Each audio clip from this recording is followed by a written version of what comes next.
Ladies and gentlemen, lend me your ears and your eyes. Diva Divine Light, live from Brooklyn, New York. With no delaying for what you saying, yo. With my 9 million with the dilly, yo. When I be on the mic, yes, I do my duty, yo. While up in the club, I be while in the studio. You don't wanna vibe, me, nigga, really and truly, yo. My main thug, nigga named Julio, he moody, yo. I'm a nigga that'll slap you with the toolie, yo. Bitch, nigga scared to death, act fruity, yo. Fuck that, look at shorty, she a little cutie, yo. The way you shake it, make me wanna get all in the booty, yo. With no delaying for what you saying, yo. Diva Divine Light. Really my heart to me. See what you got for me. Put more than fans with my eyes to see. Still $1 in the place to be. If you really my heart to me. See what you got for me. Put more than fans with my eyes to see. Still $1 in the place to be. If you. You're watching Diva, the Divine Light. A fun-loving, caring, passionate person who talks about sex, celebrity, and real-life issues, and even abuse. So hit that like button and make sure you share the show. Really my heart to me. See what you got for me. Put more than fans with my eyes to see. Still $1 in the place to be. If you really my heart to me. See what you got for me. Put more than fans with my eyes to see. Still $1 in the place to be. If you really my heart to me. See what you got for me. Put more than fans with my eyes to see. Still $1 in the place to be. If you really my heart to me. See what you got for me. Put more than fans with my eyes to see. Still $1 in the place to be. If you. Here comes the pitch, and it comes in wide. On the combo.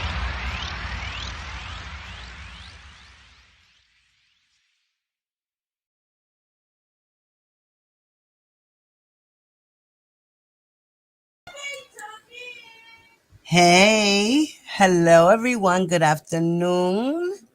It is I, Diva Divine Light. How is everybody today? Hey, Jacqueline. Hey, Shorty. Hey, Bev. Hello, good afternoon. Happy MLK Day. Happy Martin Luther King Day, everyone. Yes. Praise God that his dream did come true, even though we still have some racism, but we as one in the United States were able to come together for Martin Luther King in solidarity as human beings, you know, appreciating one another for our characters, not the color of our skin or our religion. Unfortunately, we still have people who, don't like people for those reasons, but we're all good. Hey, T baby, what's up, mama? Yo, I've been meaning to get back to your crazy ass. You know that? You know that already, right? All right. I love you, baby. I hope you're getting better, my love.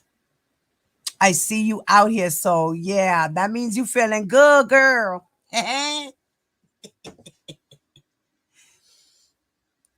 So, hello to everyone once again. So I wanted to talk about Judge Ann Donnelly. Let's meet Judge Donnelly. She's the lady that we have been admiring for her work and for her fair and partial judgment on the R. Kelly case that we have been following for the past 2.5 years now. We know that R. Kelly has been convicted on 9 charges, 1 racketeering, and the rest was the Mann Act. Hey, April. Hi, Miss Showers. Good afternoon, mama. So, everybody on the Kel side doesn't like Miss Donnelly. Sorry, she's the judge. She's the lady of the hour. She's the one that puts the gavel down and tells what it is. But we can't really get mad at her because remember, she's just the judge, just overseeing the trial. And the jury is the one that convicts him, not the judge. The judge is going to put down his sentencing, though. Hey, honey. What's up, mama? You know, the son is in the background being hyper on his Xbox. Being that, there's no classes today, so he's starting early in the morning. Yep. Yep. So please excuse the noise in the background. And then you might even hear my husband in the background as well. You know, me and him, we share a room. I don't have my own office. I will be upgrading soon. One day it'll happen. I will have my own room. Hey, Mom Life. What's up, Mama? I don't know what's going on with the circus today. All I know is that one part of the circus is thinking that Tasha K is the reason why R. Kelly's in jail. And she's the reason why the feds did the investigation and stuff like that, which is so not true. We all know that. We all know that the reason why R. Kelly has been convicted is because R. Kelly did what he did along with his entourage, his enablers, his AKA flying monkeys, and they all aided and abetted for him to be complicit in his crimes. And therefore, he has been convicted of his crimes because people in his own camp, his entourage, his managers, his bodyguards, his security, his engineers, the people all around him, his proteges and things of that nature, all these people have come forward and have had enough of R. Kelly's shenanigans and hiding his secrets and holding his secrets. So that's why R. Kelly is in jail. That's it. That's all. Let's stop being Blue's Clues about it, because that's what's happening. We're being Blue's Clues, y'all. Okay? So let's stop being Blue's Clues, because R. Kelly did it to R. Kelly. Okay? Let's stop trying to point the finger at everybody else except for the man who should be held accountable for his actions. He recorded himself on video. He's done taken pictures. He's done audio. He incriminated himself. He did this to himself with the help of others who were around him. Tasha K don't know him. Tasha K got information from Angelo and Tim Savage and Jerron Pace and Carrie Kelly and anybody else that she spoke to, including the prison guard that helped her out with the information on R. Kelly. She didn't put R. Kelly behind bars. Y'all some fucking dingbats. Let's stop being ding-a-ling-a-lings, okay? Let's have some real common sense. Let's stop spinning dumb narratives that sound ridiculous. At the end of the day, you sound ridiculous. It's like 2 + 2 = 12. I don't get it. Ain't it supposed to be 2 + 2 = 4? Logic? Gosh. Hey, Cat. What's up, Mama? Kels Tears. Hey, Karen J. What's up, Mommy?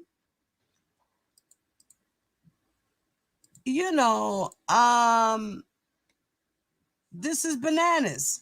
So let's stop. Let's just stop. Isn't Tasha K in trouble because she was telling lies? Why don't we stop doing that? Let's stop telling lies. How about that? Why don't we just tell the truth? That's why a lot of people don't like me over here, because I'm the truth teller. I'm not going to tell you no lies. I'm going to speak nothing but facts and the truth. A lot of it is in allegations. We know, according to the courts and the paperwork, this is all allegations during the process, right?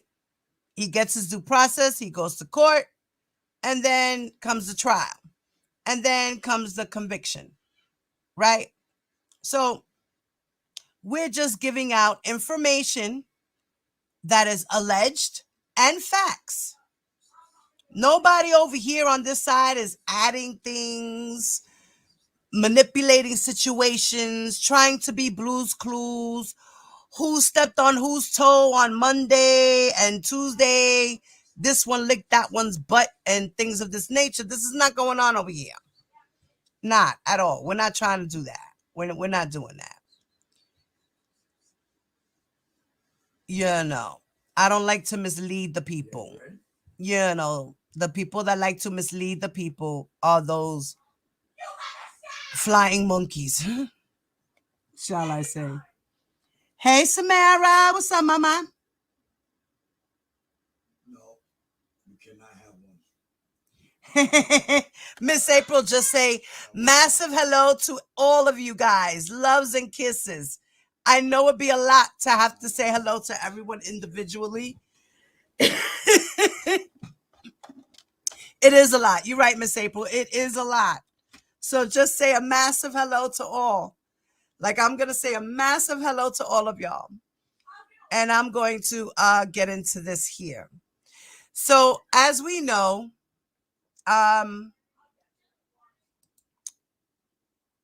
we over here are starting to do prayers. Okay, since everybody wants to always bring God into things, right? I figure, over here, we're going to do a prayer. So every so often, I'm going to do my prayer, depending on what... Joshua!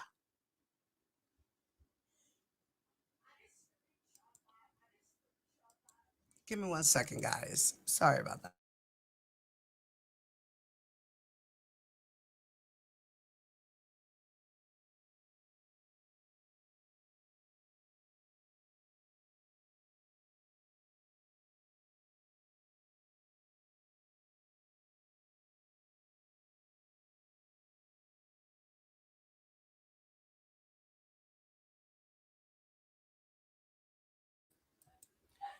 Sorry about that. My apologies, guys. Ty! What's up, mama? Thank you for getting the troll out of here. Lovely's fair. What's up, mama? Maybe the victims need to sue these YouTube bloggers for the shit they've been saying, like Cardi B suing Tasha K for defamation. You're right. You're absolutely right, Karen. I am asking for God's will to be done in this case. So sick of this case. The alleged supporters and bloggers, all clowns of the circus. I agree, Miss April. I'm tired of it too, and it's for the same reason. Like, it's so ridiculous. The attacks, the bashing, the doxing, and all that. It's just like you said, it's a circus for the clowns. Hey, I am Queen. It's a circus for the clown. And hello to everyone in the bushes and to all my newcomers. I got some new subscribers. So hello to all my newbies. If you want, jump in the chat if you can. Say hello. Don't be shy. Fat boy! I miss you too, Papi. I meant to call you too. I haven't called you back either. My apologies, baby. Es que tú sabes, you know how my mind gets cloudy and shit. So now that we got all the shenanigans out the way, let's get into business here. And we're going to say a prayer before we start. Either the end of the live or the beginning of the live, we're going to do a prayer. Okay, so we're going to hold our hands, bow in prayer, Repeat after me, guys. It's a prayer against the forces of darkness and pedophilia. Father God, we thank you that you've given us power and authority over all the power of the enemy, and we exercise it now. We bind, we rebuke, and render powerless Satan and his entire kingdom of darkness. We ask that you continue to expose Satan's agenda and sexual predator agenda in Hollywood, with the elite, with the internet, and everywhere in the whole world. In the name of Jesus Christ, we bind, cast down, nullify, and bring to naught every evil work of pedophilia and child sex trafficking. Sex trafficking and any way or form of the harm of the innocent, we give charge to the mighty angels to expose every secretly devised plot and plan. Expose the vile harm of children, as the Apostle Paul declared blindness upon the agents of darkness in Acts 13, 6 through 11. We too speak upon these predators, blindness, incapacitation, and paralysis. Holy conviction, we decree that they will grope about as one in darkness, so their plans will not be carried out. We loose the angels to go now and tear hell's kitchen wide open. We stand with the angels around every child in Jesus' name and cover them with a hedge of protection, that no evil penetrate. We thank you that all their evil deeds are being arrested right now. In the mighty name of Jesus, Father, thank you. Your will be done. In the name of our Lord Jesus Christ, we pray. Amen. Amen. Hallelujah. And they're all going to be coming down one by one in Jesus' name.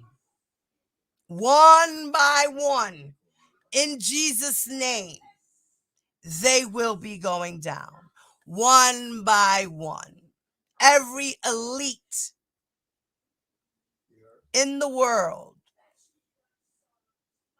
every person of the dark web will be going down one by one. It's going to take a long time. It may never stop, but we will not stop fighting for these children.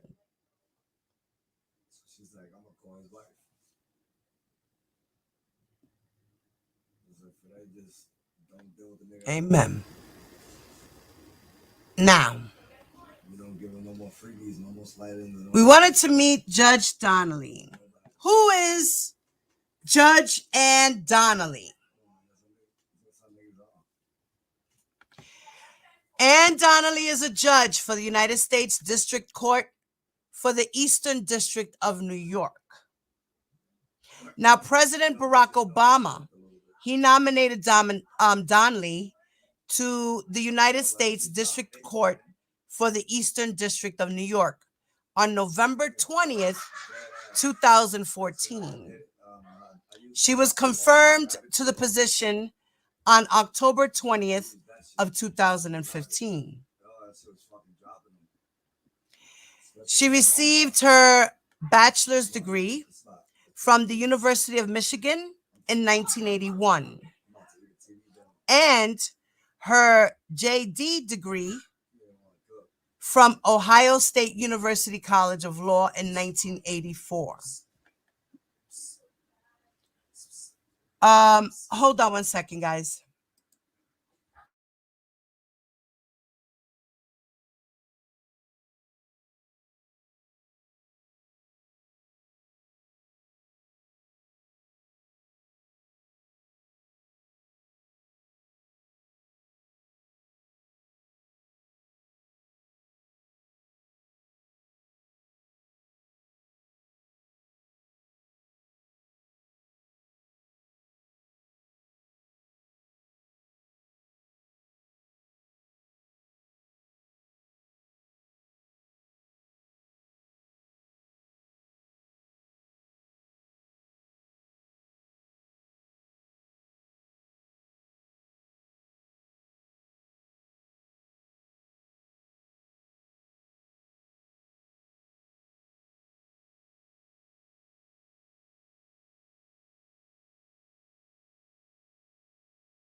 Sorry, you guys.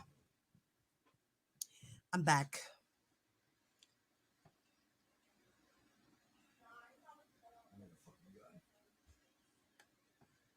Okay. So as I was saying, Judge Donnelly, Judge Ann Donnelly. For some reason, my tongue, that tongue, sometimes it gets to me, guys. Pardon me. As far as her professional career, from 1984 to 2009, she worked for the New York County District Attorney's Office. And in 2005 to 2009, she was chief of the Family Violence and Child Abuse Bureau. Bureau. I'm sorry. She was chief for the Family Violence and Child Abuse Bureau. In 1997 to 2005, she worked as a senior trial counsel. Where the fuck did that nigga come from, yo? In 1995 to 2002, she worked for the Sex Crimes Prosecution Unit. And then in 1989 to 2005, she worked for the Major Offense Career Criminal Program. And in 1984 to 1989, she worked with the Appeals Bureau. That's the nigga that just killed me. Look. So now I kind of understand why they threw her in to work on the R. Kelly case, because she has a lot of experience with crimes against children, and also as a prosecutor, and also working in the criminal law.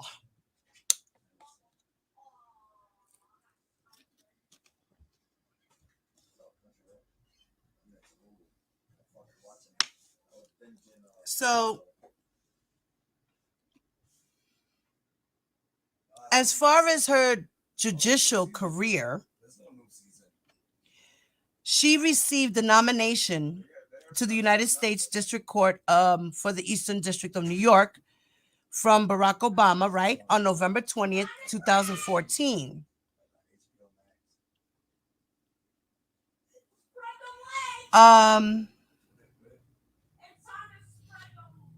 And President Barack Obama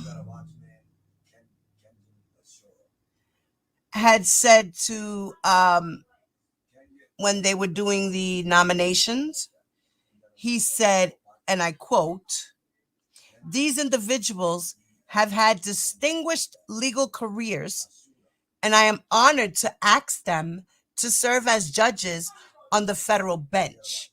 They will serve the American people with integrity and an unwavering commitment to justice."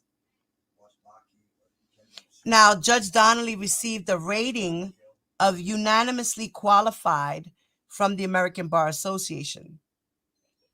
Her nomination was returned on December 31st of 2014.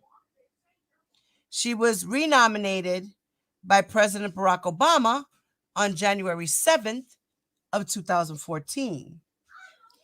And she had a hearing before the Senate Judiciary Committee on May 6th of 2015, which we're going to play. I have the video, and I'm going to play certain parts of the hearing. This hearing, like I said, was on May 6th, 2015, and was confirmed by the Senate on October 20th of 2015. Now, she also worked for the Bronx County Supreme Court. And she was a judge in the Supreme Court for the Criminal Justice Department, and in the 12th District of New York from 2009 to 2015. And she also served on the New York Court of Claims since 2009.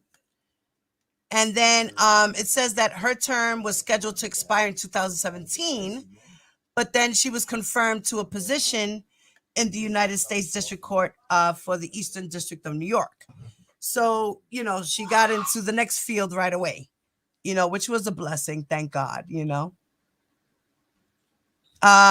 She also won awards in her lifetime. In 2014, she got an award in the Manhattan District Attorneys Association, and she got a District Attorneys Association Award. 2008, she also got an American College of Trial Lawyers Fellow Award. Also, 2007, from St. Luke's Roosevelt Crime Victims Treatment Center honoree. So she was an honoree. That was her award there. And then 1982 to 1984, she got an award for the Ohio State University Law Journal. 1983 and 1984, she also got an award for Note and Comment Editor, and also an award for being a staff member in 1982 to 1983. And then in 1983, she had got an award from the American Jurisprudence Award in criminal law. And she's associated with, from 2013 to present, she's associated with the New York Roadrunners, guys. So she runs the marathons, the New York Road Marathons. I think that's cool.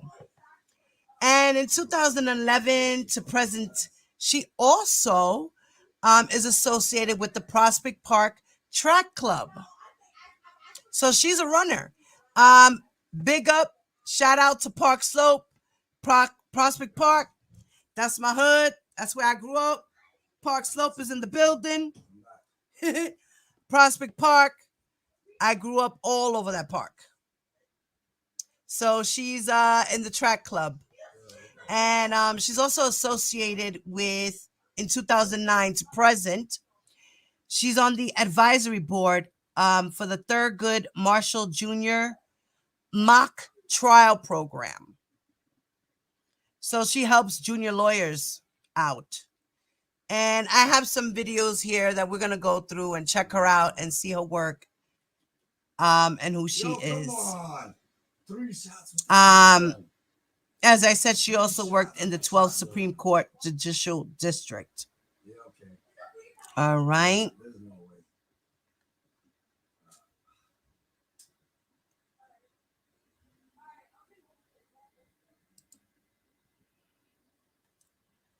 So now I'm going to share with you guys.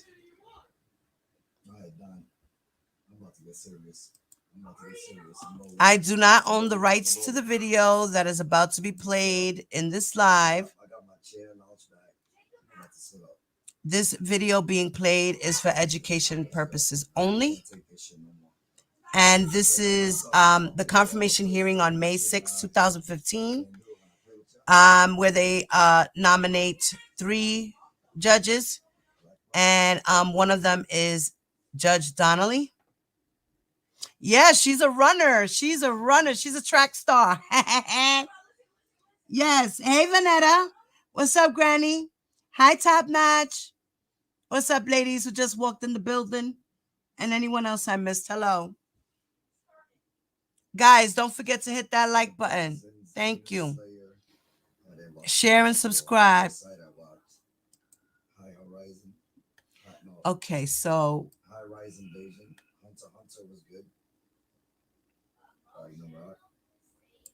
all right, so now we're going to hear an introduction to Judge Donnelly and a comment remarks about Judge Donnelly from Mr. Schumer, Chuck Schumer, the Senate. He works in the Senate of New York. Okay. Let me wait. I gotta go on mute first. Okay, I'm going on mute, guys. I will put your questions on the screen. If you have any questions, I will post your questions on the screen. Okay.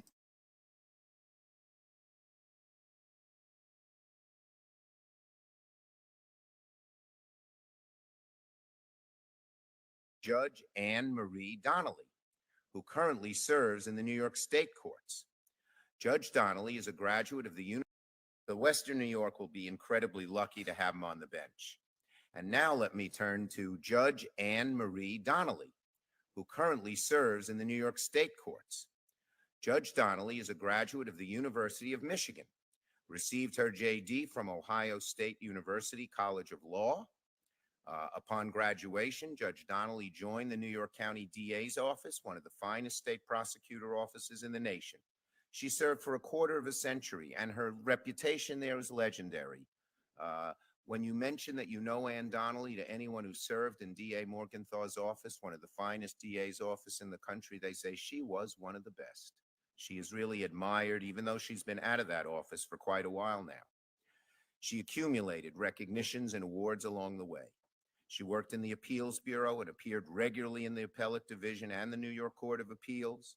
In 1989, she was assigned to the Major Offense Career Criminal Program, a specialized bureau that targeted repeat offenders and violent felons. And 2 years later, Judge Donnelly was promoted to senior trial counsel and became a member of the Sex Crimes Prosecution Unit. In 2005, she was named bureau chief of the Family Violence and Child Abuse Bureau. And in 2009, she joined New York State's Court of Claims. Over the past 6 years, her assignments have the Supreme Courts, which is what New York calls its trial courts, of 3 different counties, including New York County, where she currently serves, hearing criminal cases.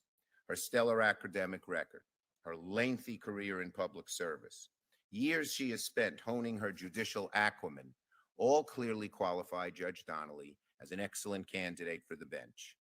However, Judge Donnelly has more than just a brilliant resume. She is at her core a kind, thoughtful, and compassionate person. Anyone who knows her or who has interacted with her even briefly knows she is fair and open-minded, has the temperament to make her well-suited to be a federal judge. She cares about the law and the legal profession. In addition, her many years of judicial and government service. In addition to those, she has helped cultivate the next generation of lawyers. She's a fellow in the American College of Trial Lawyers, regularly judges mock trials and moot court competitions.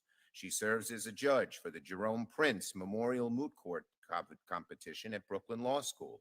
She's even on the advisory board for the Thurgood Marshall mock trial program. That's for 7th and 8th grade students as they prepare and try a criminal case. And I also must add, Mr. Chairman, she meets with the confirmation of Judge Donnelly and Ms. D.R.C. Hall from the Eastern District. Our bench will remain one of the most diverse judicial districts in the country. So, and I want to say one more thing. She has a great family, because I know Ann well, and she'll introduce them, but it's a great sight to see them all from all over Pennsylvania, Massachusetts. She was raised in Ohio. Her father was a mayor. He's looking down from heaven and very proud. I know that. So I'm going to ask just the whole greater Donnelly family to stand. You'll see it's a great sight. Please get up, all you Donnellys.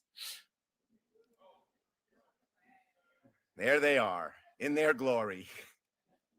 And they're a great family. I know many of them. So it's nice to see them all here and so proud of Ann's great accomplishment today. So let me just say, Mr. Chairman, you can see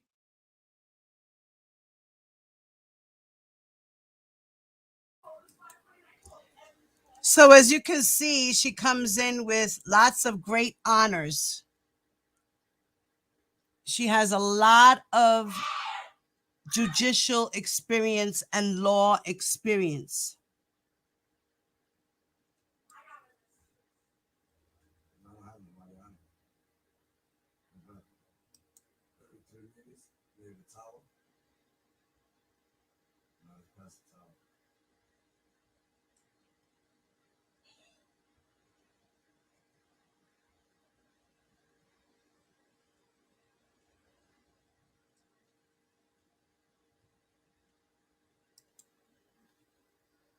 Okay, let's see.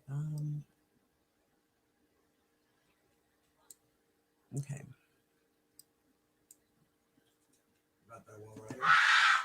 And now she's going to be asked some questions, and let's hear her responses. Let me go back on mute.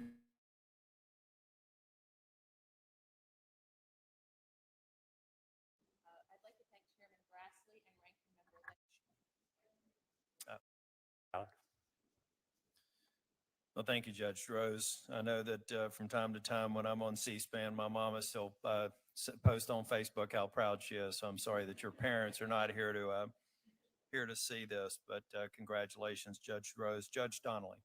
Thank you, Senator Tillis. I'd like to thank Chairman Grassley and Ranking Member Lynch. If we can turn on the mic. Thank you, Judge. Okay, that sounds better. Thank you, Senator Tillis. I would like to thank Chairman Grassley and Ranking Member Leahy for scheduling this hearing. Senator Schumer, I so appreciate that kind introduction. I would like to thank the President for the honor of this nomination. I would like to congratulate my fellow nominees on their nominations and their accomplished careers. I'm very lucky to, as Senator Schumer said, to have quite a few people here with me today. First is my husband of 30 years, Michael Toth. We are here with we're very proud of our two daughters, Rebecca Toth and Margaret Toth. They're here with their boyfriends. Maggie's here with Andy Worley, and Becky Toth is here with Dan Jones. My mother, my wonderful mother, is here from Ohio, Mary Donnelly. My sister, Sarah Hopkins, is here with her husband, Dr. Jeffrey Hopkins, and their three wonderful girls, Callie Hopkins, Josie Hopkins, and 5-year-old Jane Hopkins. My brother, Dr. Thomas Donnelly, and his wife, Dr. Heidi Donnelly, my beloved sister-in-law, are here with their wonderful daughter, Imelda Donnelly. My dear friend, Audrey Moore, is here, as is my dear friend and mentor, Linda Fairstein. My two brothers, Bill Donnelly and John Donnelly, are back in Ohio with their families. And my wonderful mother-in-law, Mary Toth, is in Michigan. I would also like to acknowledge my wonderful colleagues on New York State Supreme Court and for all of their guidance and friendship in my time as a judge. And finally, I would like to mention two people that I wish very much were here. My wonderful father-in-law, Edward Toth, and my father, Jack Donnelly, who would have had an excellent time at this hearing. And I know that he is watching, and I appreciate the opportunity to appear before you, and I look forward to answering your questions. Thank you, Judge Donnelly. Mr. Velardo. Thank you, Mr. Chairman, and thank you to the members of the committee, especially Chairman Grassley and Ranking Member Leahy, for giving me an opportunity today that until now I didn't even dare to dream about. I'd like to thank the President for nominating me, and I'd like to especially thank Senator Schumer for that very warm and generous introduction, and also for having the confidence in me to recommend me to the White House. With me today is the love of my life, my wife of 32 years.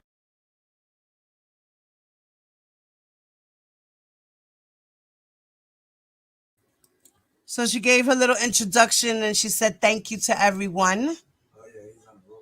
I got to go to the next spot in the video here.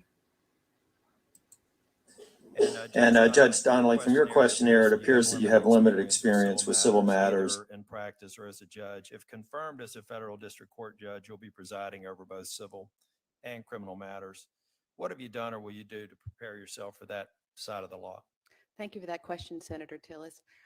In my 25 years as an assistant district attorney and in my 6 years as a state court judge, I've been lucky to have been challenged by very complicated cases and have been required to get up to speed quickly on issues that I wasn't previously familiar with, such as complex securities, fraud, white-collar cases, and violent crime as well. With respect to getting up to speed on civil matters, I am committed to hitting the ground running. I plan to take advantage of all of the resources that are offered by the Federal Judicial Center, as well as consulting with my colleagues on the federal bench and I look forward to that challenge. Thank you. Senator Franken. Thank you, Mr. Chairman, and congratulations on your meteoric rise.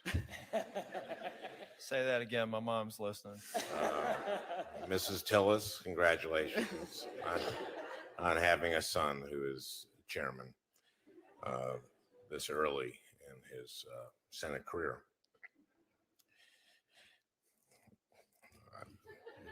You're welcome. I don't think we've had this much family and friends here at a hearing. So congratulations to all of you for having a lot of friends. Ms. Hall, in addition to your considerable experience in civil litigation and commercial law, your background also reflects a commitment to public service. Former mayor of Bloomberg appointed you to serve on the New York City Taxi and Limousine Commission, for example. But one experience in particular, thank you. Judge Donnelly, as the chair said, you have a lot of experience in criminal cases, not just in your current role as judge, but in your career as a prosecutor. But nonetheless, I'd imagine that sentencing convicted defendants must be one of the most difficult jobs that you face as a judge.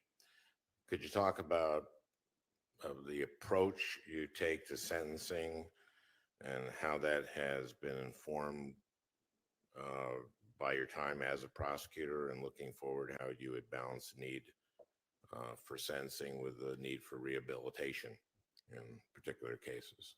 Thank you for that question, Senator Franken. Yes, you are correct that imposing sentence in a criminal case is among the most difficult tasks that a judge faces, and the factors that the judge is obligated to consider when it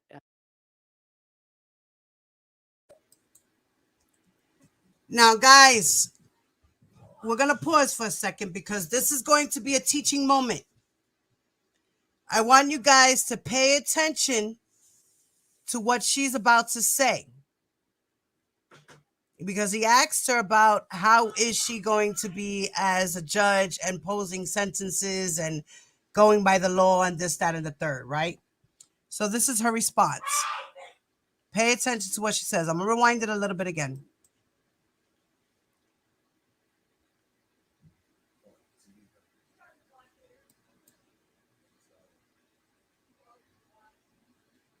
What's the number again?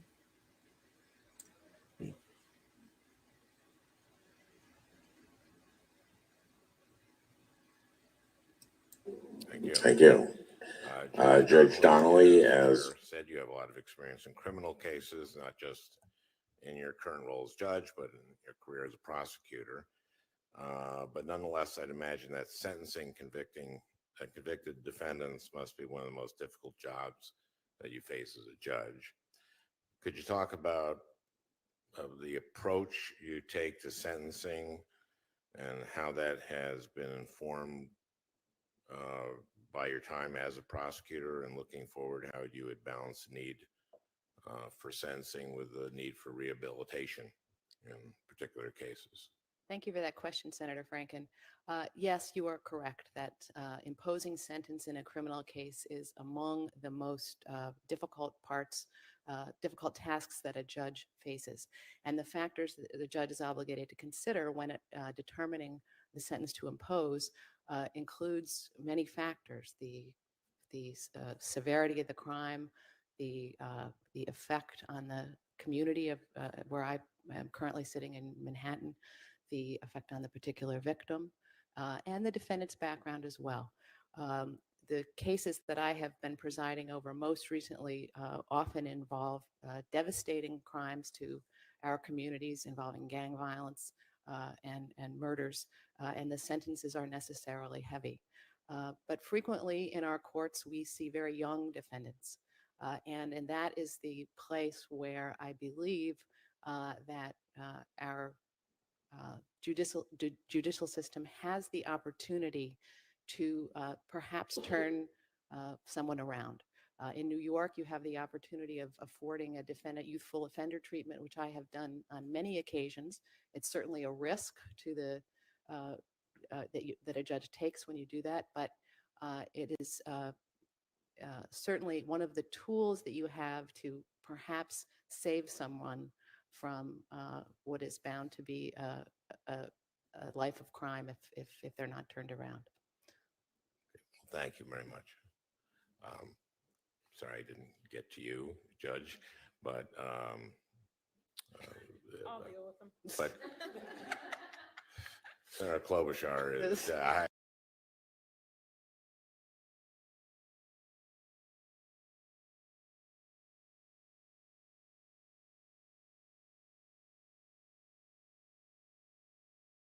Judge Donnelly, can you identify any mistakes you made early in your judicial career that will help you as you transition into the federal judgeship? Well, the transition from advocate to a judge is definitely a learning curve, and I haven't cataloged the mistakes that I've made. I'm sure they are. I'm sure they exist. But my judicial philosophy, in my 6 years on the New York Supreme Court, has been one of a fidelity to the rule of law, a respect for the people who appear before me, according every witness, litigant, a juror dignity, making sure that my rulings are transparent so that the reasoning is clear, and a work ethic which involves a thorough knowledge of the applicable law and the factual record. And I believe that adherence to that philosophy minimizes the mistakes that a judge is apt to make. Thank you, Judge Donnelly. And finally, Mr. Velardo, you've represented numerous targets or witnesses in False Claims Act investigations. While attorneys most diligently and zealously represent their clients, your practice involving the False Claims Act has been focused on defending against whistleblowers' allegations. If confirmed, how will you handle such actions if they're brought before your bench? Thank you, Mr. Chairman, for that question. I will handle them the same way I handle all cases brought before me, and that is fairly and impartially by applying the rule of law. District judges are not elected by anyone. They don't sit on a panel with other judges who can hold them in check. They don't have en banc courts to look at what they do. They decide cases based on what the law is, not on what the law should be, not on what they think the law ought to be, or what they wish the law should be. So handling whistleblower cases will be just like handling any other case. That is, applying the rule of law, applying precedent, and doing so fairly and impartially. Thank you, Mr. Velardo. And Senator Klobuchar, thank you for your indulgence. Oh, thank you. Well, I'll start with you, as I promised Senator Finken, Mr. Judge Drozey. I actually nominated my Judge Donnelly. Thank you for your service. And I know that you actually also, in your very extensive background here, you were chief of the Family Violence and Child Abuse Bureau in the New York District Attorney's Office, and you saw firsthand the challenges we face in this country with the scourge of domestic violence and child abuse. I worked on those as a prosecutor for 8 years, those issues, and I know your docket will be different now, but how does that experience inform your future as a federal judge, if and when, and we hope you will be confirmed? Thank you for that question, Senator Klobuchar. You are right that these are among the most difficult cases to prosecute with domestic violence victims and with child abuse victims, challenges in identifying the victims, many of whom are financially dependent on their abusers, challenges with very young victims, and many steps have been taken.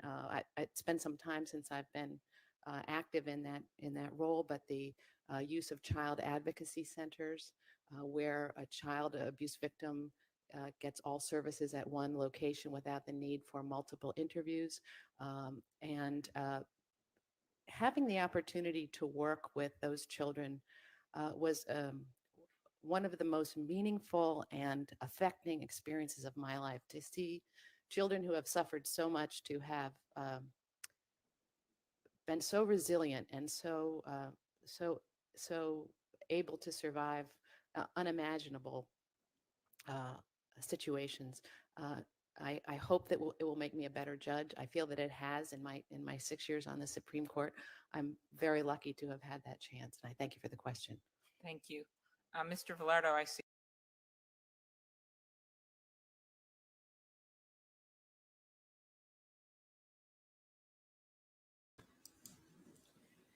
So you see how Judge Donnelly says, you know, we need to protect our children. And her job is to do just that, protect the children. If she has to give the harshest sentence that she has to give to a criminal, she will. She says she feels bad for the young ones that come through, and she will try to give them a chance and put them in a special type of a program. But for those other people, men or women who abuse children or commit murders against children or murders in period, she will give down the harshest sentence needed to be to protect the community. Yes, you're welcome. He's done. Yes. There is so many that's been found guilty of the same crimes that R. Kelly is guilty of. So how can his crazy fans say they making him the poster for sex crimes? You know, you're right. Because there's plenty of other people, regular schmegular John Does out there committing the same exact crimes. The problem that we have is that a lot of these sex crimes don't always get investigated fully, don't get investigated properly. A lot of these young boys and girls don't get believed, or they go to court and the guy gets a minimum sentence or charges get dropped. The girls or the boys don't get believed. The victims don't get believed. Nobody believes them, wants to take the cases. A lot of these sexual assault cases don't even go to trial or go to court. Sometimes some of these witnesses and victims don't want to go to trial. They don't want to be re-victimized all over again. I spoke about this. It's all about re-victimization. You know, and dealing with trauma over and over and over again repeatedly. Just to get through, just to get a conviction. Sometimes that's even more traumatizing than the actual incident.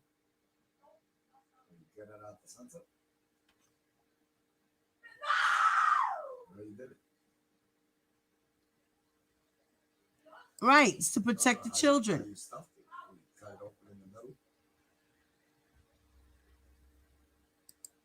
He really wishes he could fly now. Thought he was greater than his makeup, but he will learn soon. Yes, this is his karma. You see what happened to OJ? Listen, I've been getting back into the OJ Simpson trial because when his trial came on, I was about 18, I think. I was 18, 17, 18, 19, one of those ages there. And I didn't really understand or get into the trial like that. You know, I just heard bits and pieces and said, oh my God, I think he's guilty. You know, that's, oh my God. And if he is, you know, that's a damn shame. And then he never got found guilty. So I felt like the same thing with R. Kelly. I guess he didn't do it, but I think he did it. I feel like he did it, but I guess he didn't do it. They didn't prove it. I mean, even though with R. Kelly, I saw the video and I was like, oh my God, that's really a little girl. Oh my God, that's really R. Kelly. Oh my God, he really did this shit. Oh my God. With O.J. Simpson, it was like, oh, okay, the glove didn't fit. So maybe there was somebody else there. Maybe he came to the house as the crime had just finished happening. He didn't know. Maybe, you know, so I didn't really know a lot of things. But now that I'm going back and watching interviews and certain news channels that were reporting on it, the trial itself, It was a wreck. That man should have went straight to jail without paying $200 or collecting none. Okay? He needed to go straight to jail. He's guilty as charged. And he made a whole circus out of it. It reminds me of the R. Kelly situation. It's a whole circus. You had people cheering him on the expressway like, go OJ, go OJ, run for your life. Like, what the fuck? This man was just allegedly accused of killing his wife and some guy that he thinks she was having an affair with. That's crazy. And everybody's like, yeah, go OJ, yeah. Oh, what? Yes, they let another black man free. And that's the thing. They made it out to be a racial thing as well, when it had nothing to do with race at all. He had some good lawyers to lie. He had some good lawyers to lie.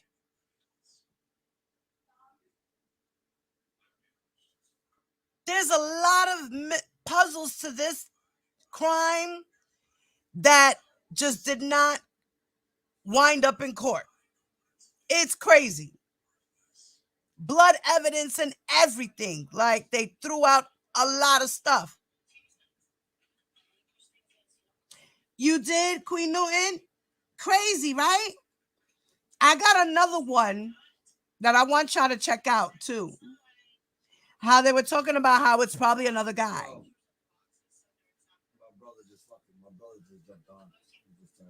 Right. It is a scandal letting this man go abusing these children for so many years. Poor Nicole, she went through all of that. She started getting abused after her first year of marriage. She was married to him for what, 18 years or something like that? 17 years? She was abused all those years. She wrote it in her diaries. She left a paper trail of abuse. She had police reports of complaints. They came to her house how many times? But she never really put a formal complaint in until the day he beat her on New Year's. That she was really, really bad off, that she had to go to the hospital. That his friend brought her to the hospital. You know, so it was a lot. That was a lot. That trial was, yeah. And now he's out. You know, and the karma that he got was that he got locked up for some next shit. For doing a robbery. He thought he was that cool. He was that broke. He wanted his shit back so he could have money, because the Goldmans just won a civil case for $33 million. O.J. Simpson owes that family $33 million. He didn't pay it all yet. He's still paying them. Yeah, they played the 911 call. That was crazy.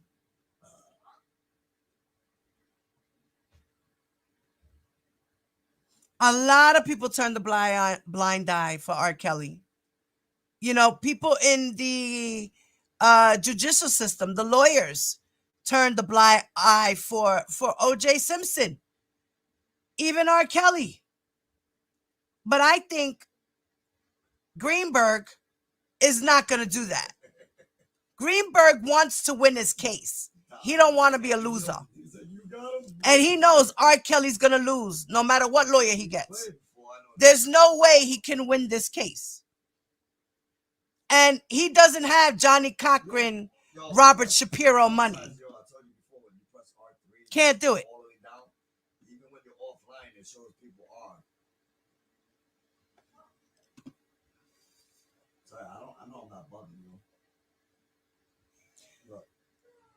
So now, Judge Donnelly, was in another online. She was doing a online webinar, or she was on a panel, and they were talking about fighting for fair and impartial courts. Yeah, I'm gonna put some of the O.J. Simpson stuff in my community wall, so you guys can check out the stuff that I've been checking out, and then maybe we can talk about it. Cause I'm looking at the stuff, and he was guilty as hell. Guilty as hell. Do you know how many times he changed his story as to why he got a cut on his hand? He couldn't even figure it out. He was just lying. Hey, T-Bam. Hey, James. Hey, Granny. Hey, Rockin' with the Truth. Hi, guys. You know, so yeah. Let's check out some more of Judge Ann Donnelly to see her thoughts, her views about the law and how she works.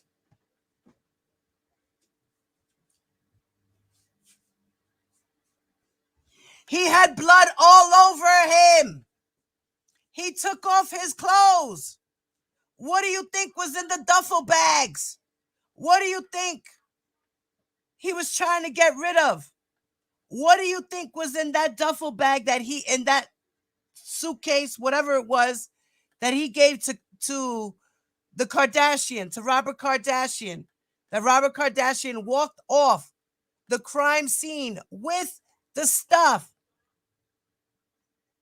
and put it in his car and drove off. Hey, daddy's girl. What's up, mama?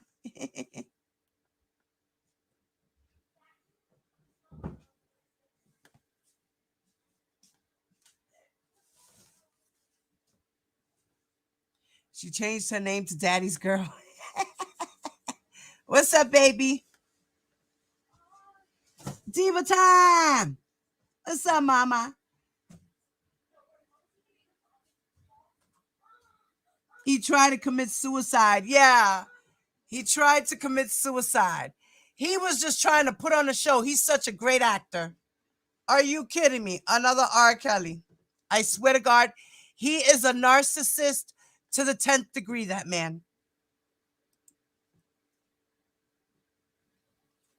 All right, so here in this video, Judge Ann Donnelly talks about fair and impartial courts. So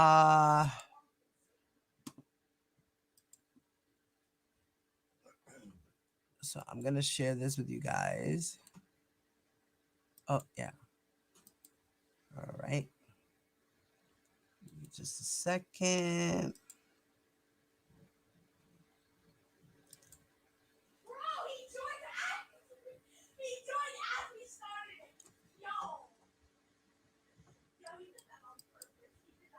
Okay, everyone, please make sure you hit those like buttons on your way in. Thank you. Keep my algorithm going, guys. Let more people see me. I got like 10 more subscribers. I need to stay rotating in the algorithm, y'all. Thank you. Even the ones in the bushes, please don't forget. I got 31 people in here. I should have 31 likes at least. Thank you. And I'm going to go on mute. And I'm going to put your questions on the screen if you have any questions about the commentary that's being said from the lawyers themselves. Yeah, that was crazy, Ty.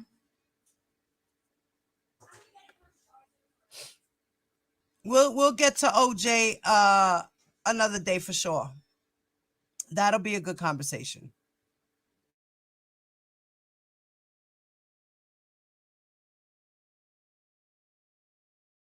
Are the National Association of Women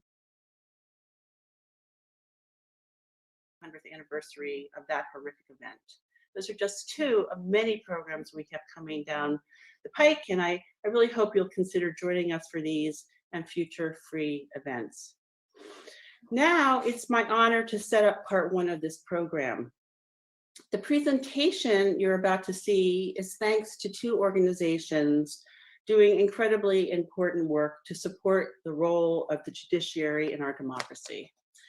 They are the National Association of Women Judges, which is dedicated to promoting the judicial role of protecting the rights of individuals under the rule of law through diverse judicial leadership, fairness and equality in the courts, and equal access to justice. And the American College of Trial Lawyers, recognized as the preeminent organization of trial lawyers in North America and dedicated to maintaining and improving the standards of trial practice, professionalism, ethics, and the administration of justice. The Judicial Independence Committee of the ACTL has succeeded in making the ACTL a strong, nonpartisan advocate for the importance of fair and impartial courts, and particularly in the face of recent threats to judicial independence. Our presenters this afternoon are both fellows of the ACTL, and I am delighted to tell you who they are and turn it over to them. I'll be back after their presentation to introduce part two. Matthew Fishbein most recently served in the Brooklyn DA's office as Executive Assistant District Attorney for the Investigations Division. As a litigation partner at Debevoise and Plimpton through 2018, he specialized in white-collar criminal defense, internal investigations, and complex commercial litigation. He previously held leadership positions in two United States Attorney's offices as Chief Assistant United States Attorney in both the Southern District of New York and the Eastern District of New York. Judge Ann Donnelly was appointed United States District Judge for the Eastern District of New York by President Barack Obama in 2015. Prior to her appointment to the federal bench, Judge Donnelly was a judge of the New York Court of Claims and presided over criminal matters in New York Supreme Court in Bronx, Kings, and New York counties. Judge Donnelly spent 25 years in the New York County District Attorney's Office, where she served as an appellate lawyer, senior trial counsel, and chief of the Family Violence Child Abuse Bureau. Welcome, Matt. Welcome, Ann. I turn it over to you.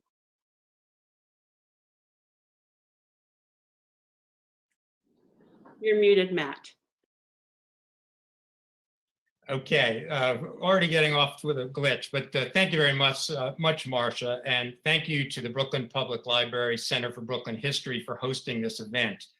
And welcome to our audience, which I understand includes people from all parts of the country, not just Brooklyn.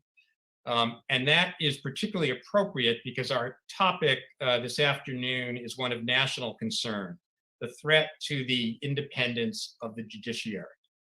What I'd like to do is to start with an example of this threat. In February of 2019, the Alaska Supreme Court issued a decision holding that a state statute which narrowed a woman's eligibility to receive Medicare funding for abortion was unconstitutional.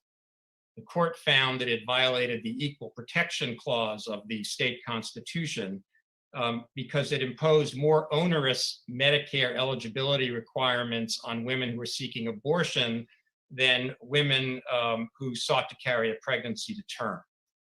As you might imagine, this was a controversial decision. It was hailed by some and reviled by others. One of the people who hated the decision was the governor of Alaska. But as governor, he did not have the power to undo the court's decision. Governors cannot reverse decisions of the judicial branch. But instead, he found a way to retaliate against the court. Several months later, in June of 2019, the governor vetoed salary increases for Alaska appellate judges, including the judges on the Supreme Court, which had previously been passed by the state legislature. And he also issued a veto which had the effect of reducing the appellate court's budget by $300,000. Now, the governor made crystal clear that these vetoes were explicitly tied to the court's decision. He explained, and I'm quoting, "The legislative and executive branches are opposed to state-funded elective abortions.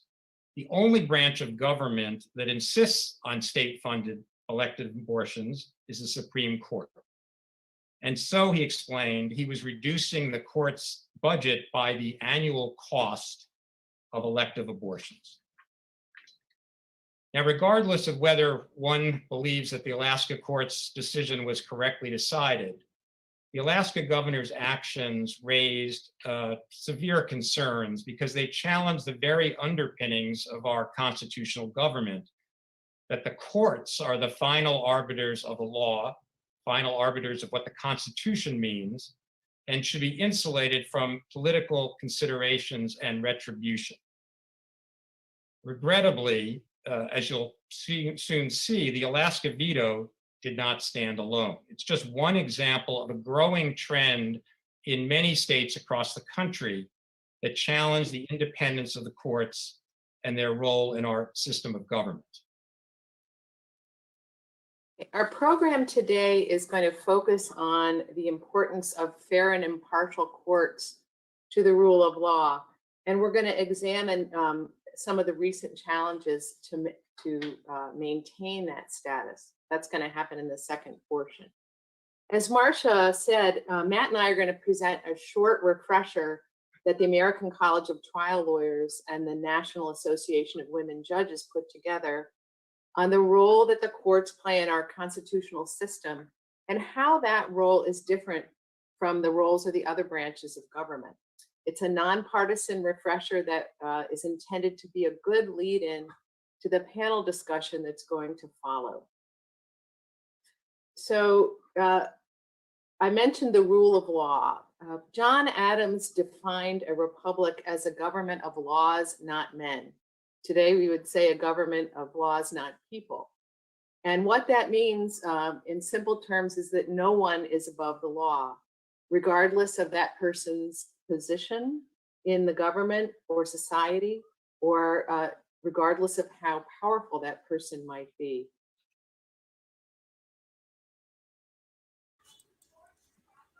No one is above the law. I am. And for fucking David, you are not above the law. Stop. Oh, yes, I am. No one is above the law. It doesn't matter where you come from.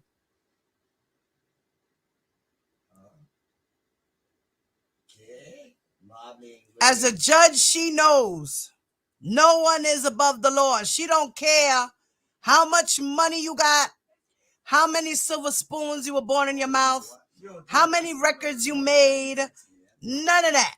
She's worried about the law and how it works, and for it to be an impartial and fair justice system. All those who run across Judge Donnelly, beware of the wrath, because she goes and rules by the law to the book. Okay? And no one is above the law, and you will not play in her courtroom. Let's continue to listen to her, please.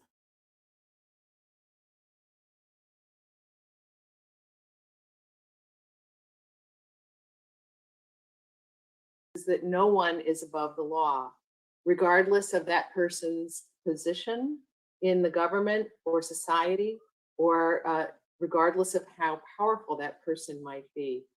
That includes members of Congress, the president, and judges. It also means that the government itself must obey the law. Congress cannot pass legislation that exceeds its power under the constitutions. The president and members of the executive branch cannot take actions that exceed the powers that are given to them.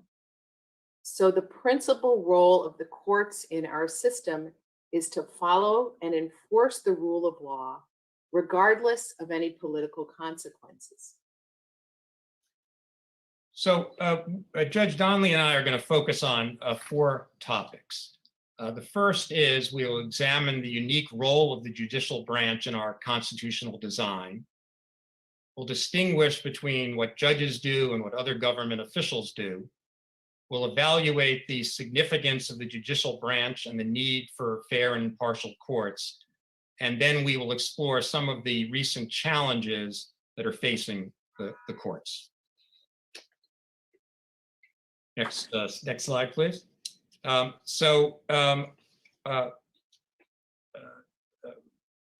What does the, hold on, I think yeah. So let's start with the branches of government. As we probably all learned in civics classes back in high school or middle school, there are three branches of government in both the federal system and also in each of the 50 states. There's the legislative branch, which in the federal system is Congress, and in the states, the state legislature. They're responsible for enacting the laws. Then there's the executive branch, the president or the governor if it's a state, which is tasked with executing the laws, enforcing the laws through cabinet agencies and administrative agencies. And finally, the judicial branch consisting of trial courts and appellate courts, whose job is to adjudicate the law in cases that come before the courts. So let's first look at what the judicial branch does. Judge Donnelly, as Marcia said during the introduction, you were in somewhat of a unique position, having served both. So you guys remember when we grew up, we learned in social studies, right? The three branches.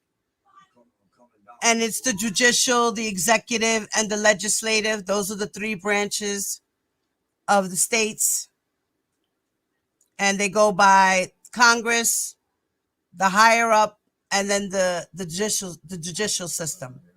So it's going to break down right now what exactly each part does.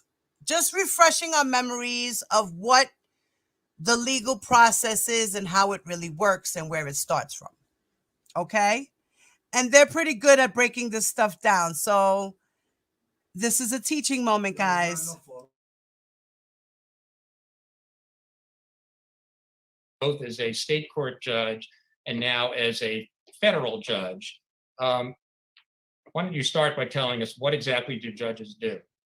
Well, in really simple terms, judges resolve disputes between parties, whether that's on the civil side or on the criminal side. Obviously, a court can only act when a case is brought before the court. A judge can't reach out on her own and decide that she's going to interpret a law or rule on its constitutionality. So when a case does come before the court, the role of the judge is to apply the law to the facts of the case and then explain how it is that the law does apply to those facts. Sometimes that case is going to involve reviewing a law that the legislature has enacted to determine whether the law is constitutional. Sometimes it might review an executive branch action to determine whether the governor or the president has exceeded her powers under the Constitution. But most cases, it simply means applying the law to the facts and circumstances of everyday disputes that come before the court, either, as I said, as a civil lawsuit or a criminal matter. So, Judge, talk a little bit about how judges make decisions. Well, judges make decisions based on the law and on the facts of the case. A judge has to be fair and impartial and interpret the law regardless of any personal opinion the judge may have. And the judge has to apply the law as it exists to the facts in the case before the judge. And in addition to not being influenced by any personal feelings, the judge can't be influenced by any views of other people or by political consequences of a decision.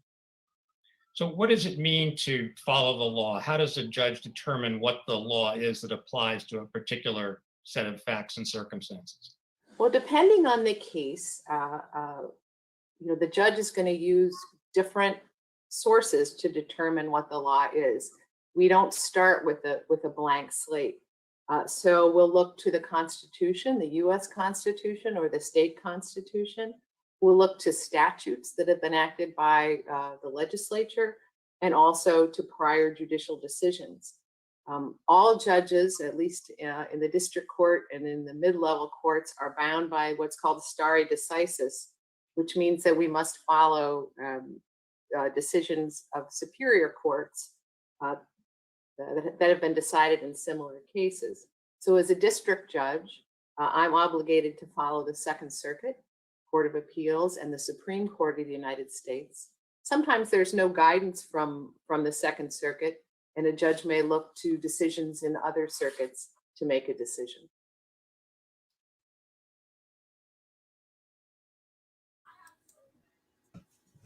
Okay, guys, so you see how she was saying about how she belongs to the Second Circuit? So when Judge Donnelly, because Judge Donnelly right now is waiting for Jennifer Bolgene to write in a motion, which Miss Esquire so graciously explained to me, would be, in other words, Bolgene has to put in a request for permission to go to the appeals court and make an appeal for R. Kelly's case. So that's what's happening right now. So what we're waiting for is like a permission slip in easier terms. We're waiting for Ms. Bolgene to put in a permission slip to go ahead to the Second Circuit Court, because Judge Donnelly just explained that her district belongs to the Second Circuit. So anything that goes through her, through an appeal within the state Court of Appeals, it would go to the Second Circuit.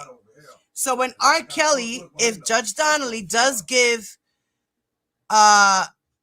Ms. Bolgene the permission and grant her motion to go ahead and make an appeal to the appeal court, then it would go to the Second Circuit Court.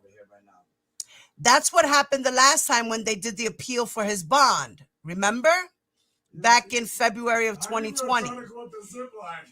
They got the permission from Judge Donnelly to make the appeal for his bail, and it was denied. The appeals court, the 3 appellate judges, denied his appeal. And then they went back to the state court, and it was what it was. They tried again, and he's not getting out anyway, anyhow. And they didn't release him. So let's see what happens now. So that's what we're waiting for, the permission slip for R. Kelly to go to the appeal court. That's basically what we're waiting for. So let's continue with the video. I'm going back on mute.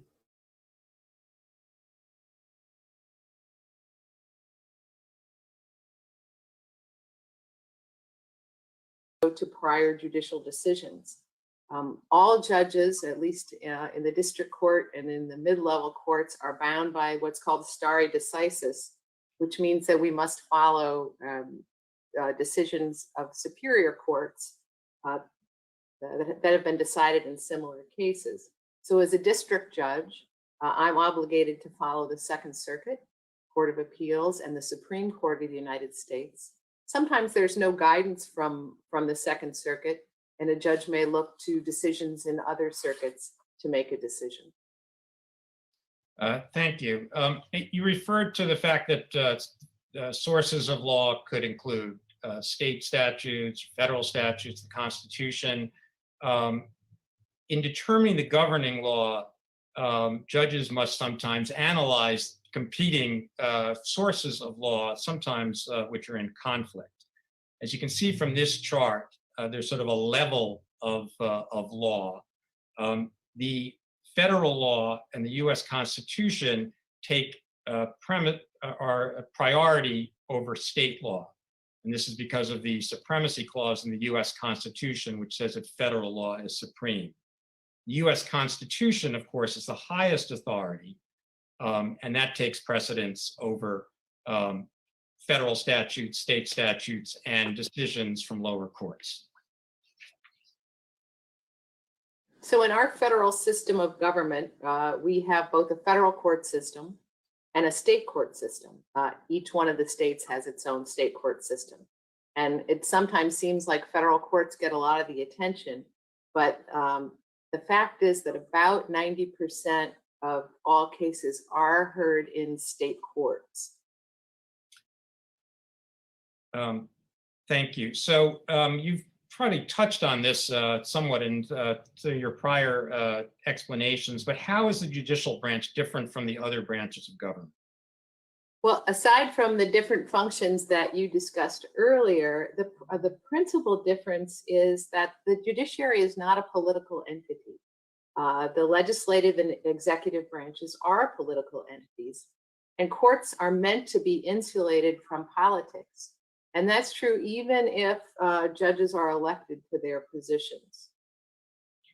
So the legislative and the executive branches are, of course, not insulated from politics. They're designed to be responsive to the will of the people. And as a result, it's to be expected and perfectly appropriate for legislators, governors, the president to listen to and be responsive to public opinion, to lobbyists, to all sorts of political pressures. The judicial branch, as I said before, was designed not to be a political or representative branch. So a judge can't be influenced by public opinion, by political pressure, or by special interests. As I explained before. You heard what she said? The judges are not supposed to be influenced by public opinion, political opinions, or pressures of any other kind from any other sources. They have to be fair all the way. I know a lot of them are not, but by law, by the rules of the judicial system, they're supposed to be. A lot of people are corrupt. A lot of them are corrupt. No one's perfect, but that's the way it's supposed to be.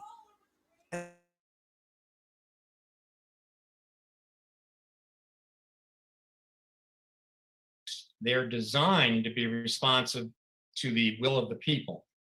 And as a result, it's to be expected and perfectly appropriate for legislators, governors, the president to listen to and be responsive to public opinion, to lobbyists, to all sorts of political pressures. The judicial branch, as I said before, was designed not to be a political or representative branch. So a judge can't be influenced by public opinion, by political pressure, or by special interests. As I explained before, the judge is duty bound to follow what the law is, regardless of any of those outside pressures. When a judge acts in accordance with her constitutionally assigned role to interpret and apply the law, the court honors the fundamental democratic principles that laws are to be enacted by the representatives of the people, and that the separation of powers has to be maintained by the branches of government. Now, there are times and in our history when the law is expanded. And I think so judges are making new law. And I think one of the most recent examples of that, although they exist all throughout our history, are the marriage equality cases. Those are a good example of a time where the laws have changed. Okay, next slide, please. In following the law, judges often make difficult decisions that may not be popular. This applies not only in cases of constitutional dimension, but in many day-to-day decisions. Here's an example. Think of a lawsuit challenging the construction of a housing development in an environmentally protected area, let's say one which is populated by migrating birds. In deciding whether or not the law prohibits or permits the construction of the housing, the judge cannot consider such factors as whether there's a pressing need for housing. The judge can't consider if he or she has a personal interest in the environment or in migrating birds. The judge should not consider that there's a 90% approval rating of the housing project or an opposition to the housing project. The unique role of the judiciary is best illustrated in the protection of minority rights. The Constitution and other laws recognize that certain rights take precedence even in the face of majority rule. For example, the First Amendment freedoms of speech, religion, press, and assembly are examples of that. So even if 99% of the population were to oppose the right of white supremacists to demonstrate peacefully in Prospect Park, courts have the responsibility to protect the First Amendment rights of those groups to do so, regardless of their popularity. The courts serve as a bulwark that protects the rights of minorities, even in the face of overwhelming popular opposition. Now, as we have seen, that's the ideal. The ideal is that judges should be insulated from politics. But what is the reality? Is it even possible for them to be such insulated? We've all seen the emphasis in recent years by both political parties on the selection of judges and the focus on certain hot-button issues and how those judges are likely to decide them. Issues such as reproductive rights, voting rights, religious freedom, among many others. Those issues and how prospective judges are likely to rule on them certainly seem to be on the minds of the senators who are charged with voting on their nominations. Now, prospective judges are not permitted by ethical rules to prejudge matters. And we've all seen congressional hearings where senators are extremely frustrated because they can't get the nominee to give a definitive answer on.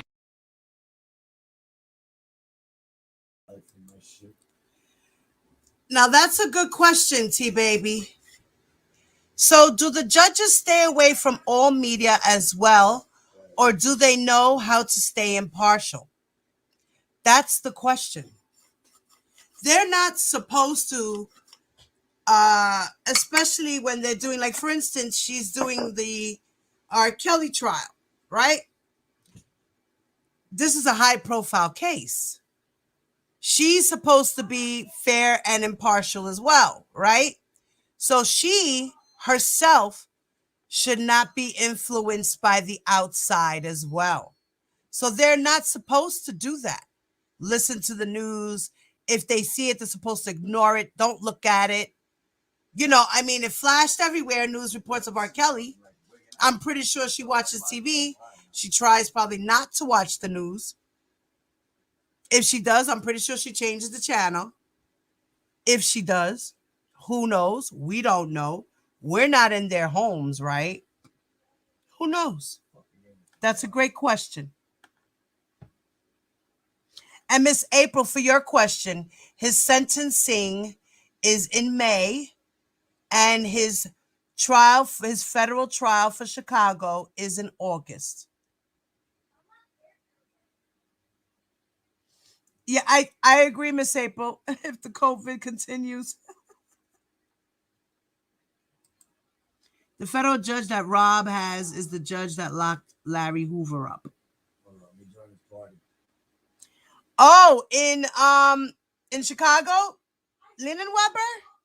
Really? I didn't know that, Miss April. I'm gonna research that.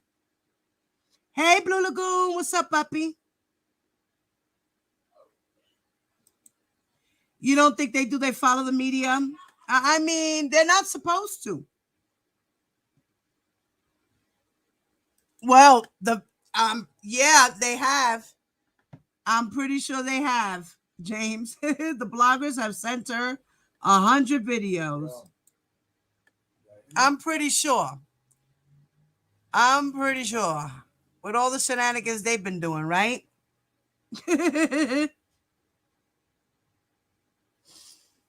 Let's continue. Oh, let me go back on mute. Sorry.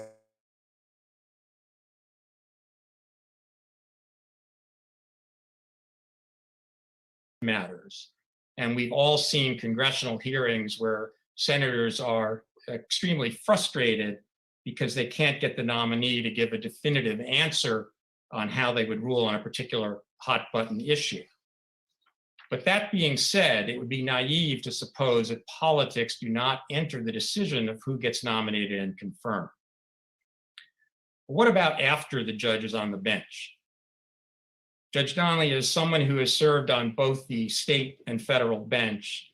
How often, if at all, do politics or public opinion enter into your decision-making or the decision-making of your colleagues? Well, the fact is that 99% of the cases that come before most judges, and that's certainly true in the district court, have no political dimension at all. And no public interest beyond the parties that appear before the judge. But in the few cases that might have a broader interest or involve controversial issues, which does happen from time to time, my experience is that judges do their level best to keep those factors out of their decision making. And I can only point to my own court as an example at the Eastern District of New York. In our court, we have judges that were appointed by every president imaginable, going back.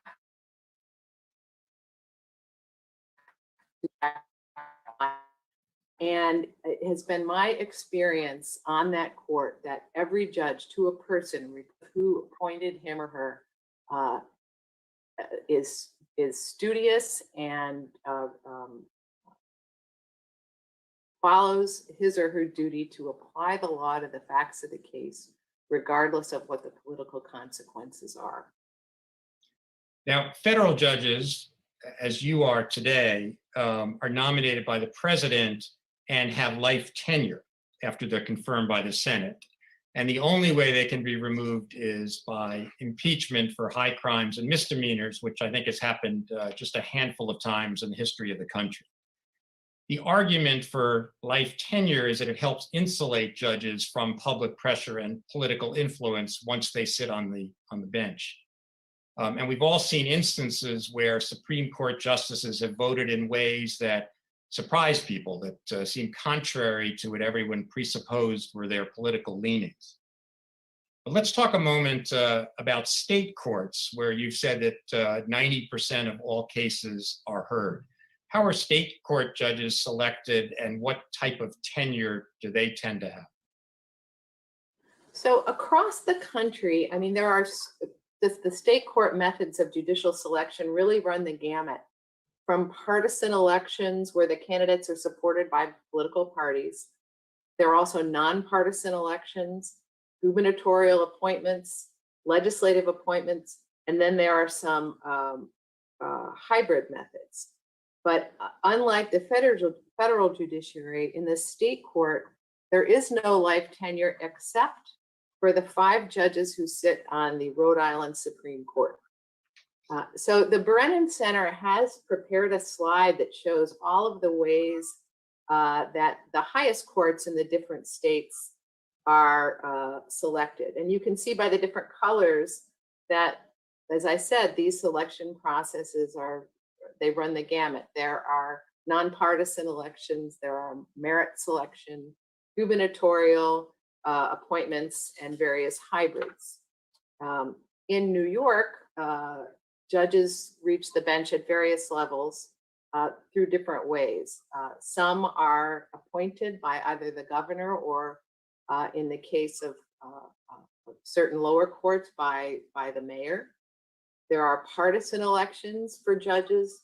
And in the case of the New York Court of Appeals, which is our highest court, there is a hybrid system where a nonpartisan committee submits up to 7 names to the governor, who then has to choose someone to nominate, and then that person has to be confirmed by the state Senate.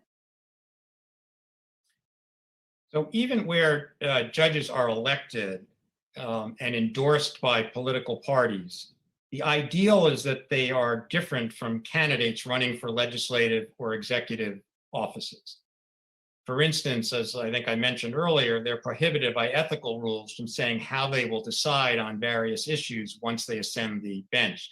So they can't campaign promising to rule a certain way on a certain issue.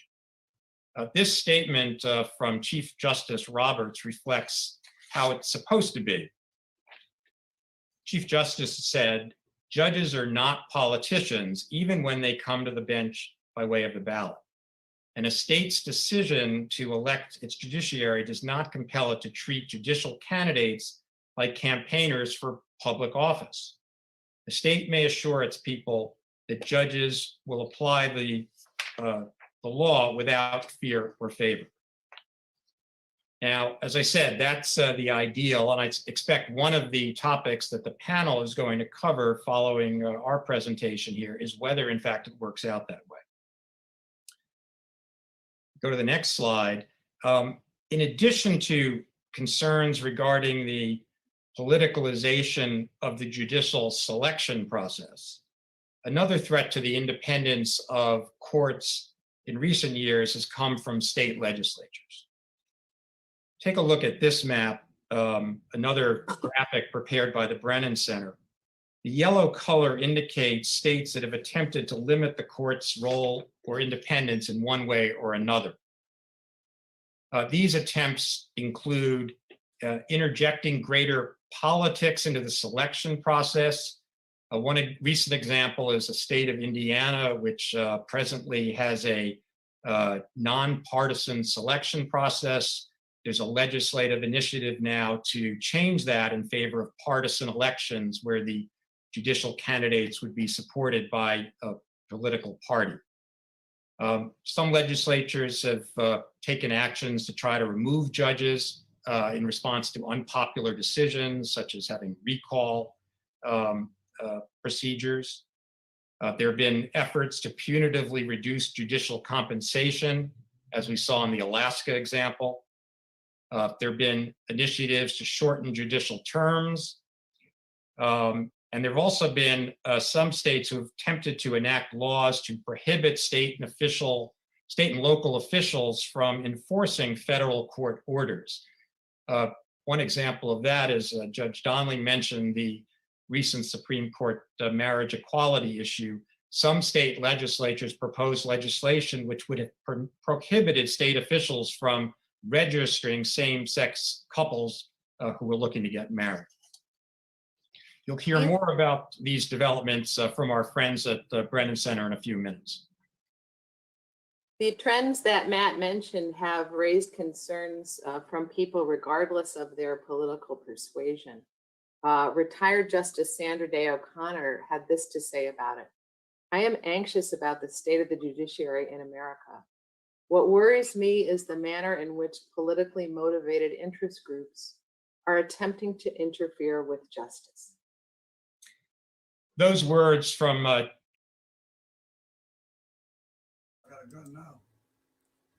That's a good thing that she's speaking about, that she said that. It's true. Because say, for instance, look what happened with Jeffrey Epstein. In 2008, he was convicted of a lesser charge. Instead of going in for assault on a minor, he wound up going in for a lesser charge and wound up doing 12 months or something like that, 18 months in jail. And he was on a work release program. And he had to register as a low-level sex offender. The politics got in the way of this situation. That is why so many other girls wound up getting lost in the system by Jeffrey Epstein and were being abused and continued to be abused by him because politics got involved. Let's continue.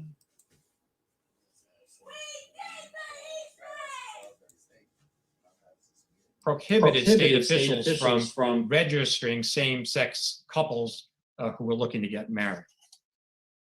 You'll hear more about these developments from our friends at the Brennan Center in a few minutes. The trends that Matt mentioned have raised concerns from people regardless of their political persuasion. Retired Justice Sandra Day O'Connor had this to say about it. I am anxious about the state of the judiciary in America. What worries me is the manner in which politically motivated interest groups are attempting to interfere with justice. Those words from Justice O'Connor conclude our part of the program. In the panel that's following, you'll hear a discussion in greater detail of some of the more troubling threats to the rule of law and the efforts to confront them. So on behalf of Judge Donnelly and the American College of Trial Lawyers and the National Association of Women Judges, we hope that this refresher has served to set the stage for that discussion. Thank you.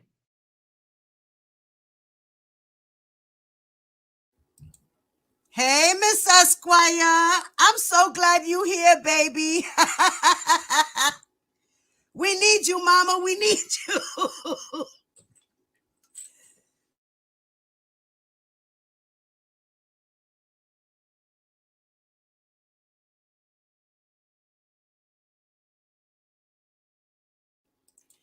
I'm so glad you're here, Mama. We needed you. Hey, Miss Esquire. Hey, Aisha. James, what is going on with you guys in the chat? Fighting over food. What is going on? I'm talking about the law, and we're talking about food and country and city. What is going on? I'm trying to do a teaching moment with you guys. Are you guys even listening?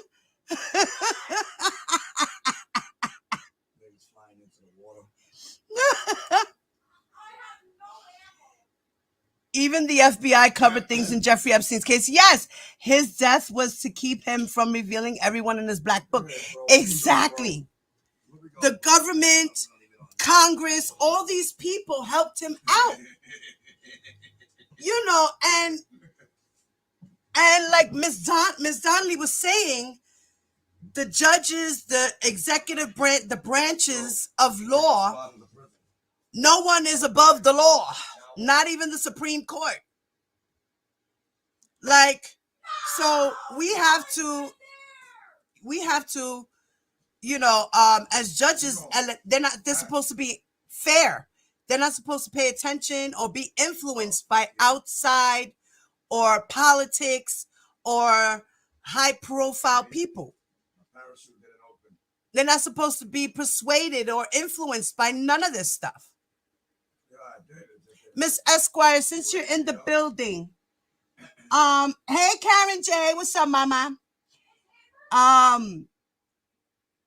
you still here with us, Miss Esquire? Are you here?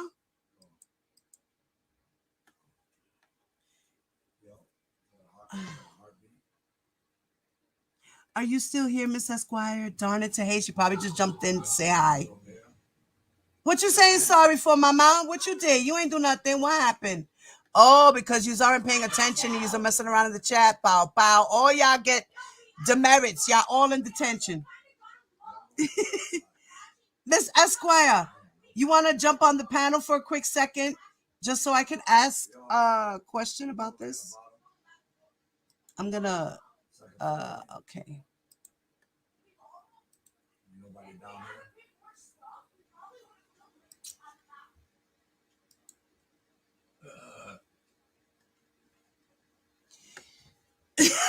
T-Bam, you got a hall pass. You were being a good girl, T-Bam. She was the only one, damn it, paying attention. I think Miss April too, and Miss Diva Time. The rest of y'all get bow bow. Miss Esquire just jumped in, so she gets a pass too. All right, baby. I'll see you in a second, sis. James Fault. We're going to have to put James on a timeout today. James, I have a problem, James. You being a bad boy, James. Pow, pow.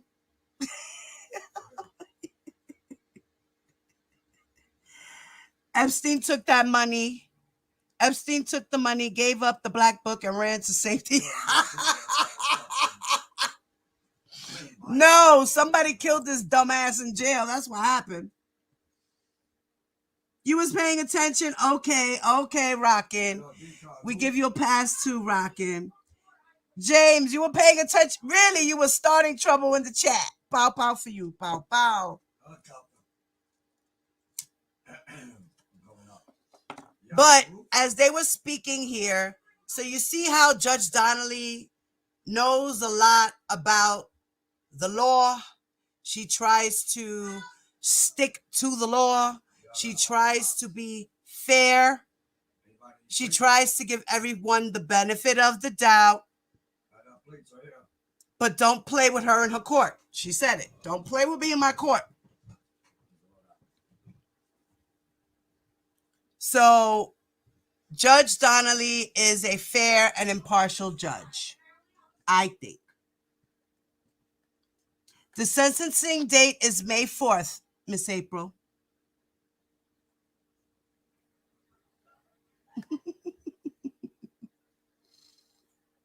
Fat Boy didn't do it. Finally, he don't get blamed for something. Oh, he's not getting blamed for something. All right, so let's stop sharing this.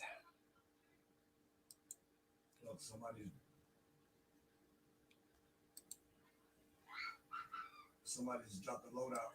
They just dropped the load out right here. All right. I did.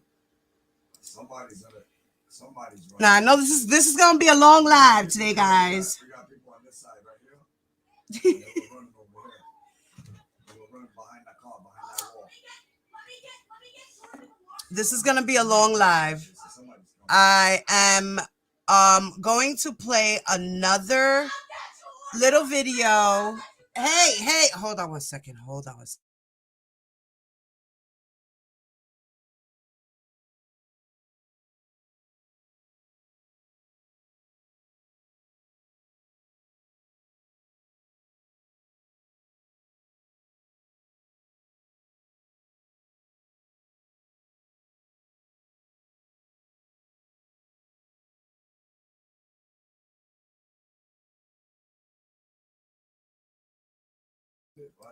Hey, Miss Esquire. Hello. How are you? Good afternoon. Good afternoon. How are you? What's up, mommy? I'm good. I'm over here talking about Miss Judge Donnelly and, giving people some information on how she is as a trial lawyer and as a judge, so we can get some insight as to who she is.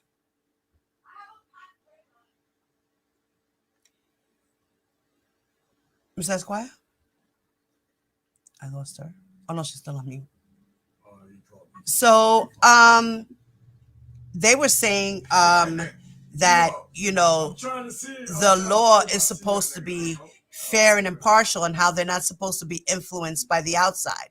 Now, my question is, one of the ladies in the chat had a great question and said, when these judges, right, and they have certain cases and the cases are high profile, like say Jeffrey Epstein and Harvey Weinstein and R. Kelly, these cases, are the judges supposed to act like the jurors and not watch the news and things of that nature?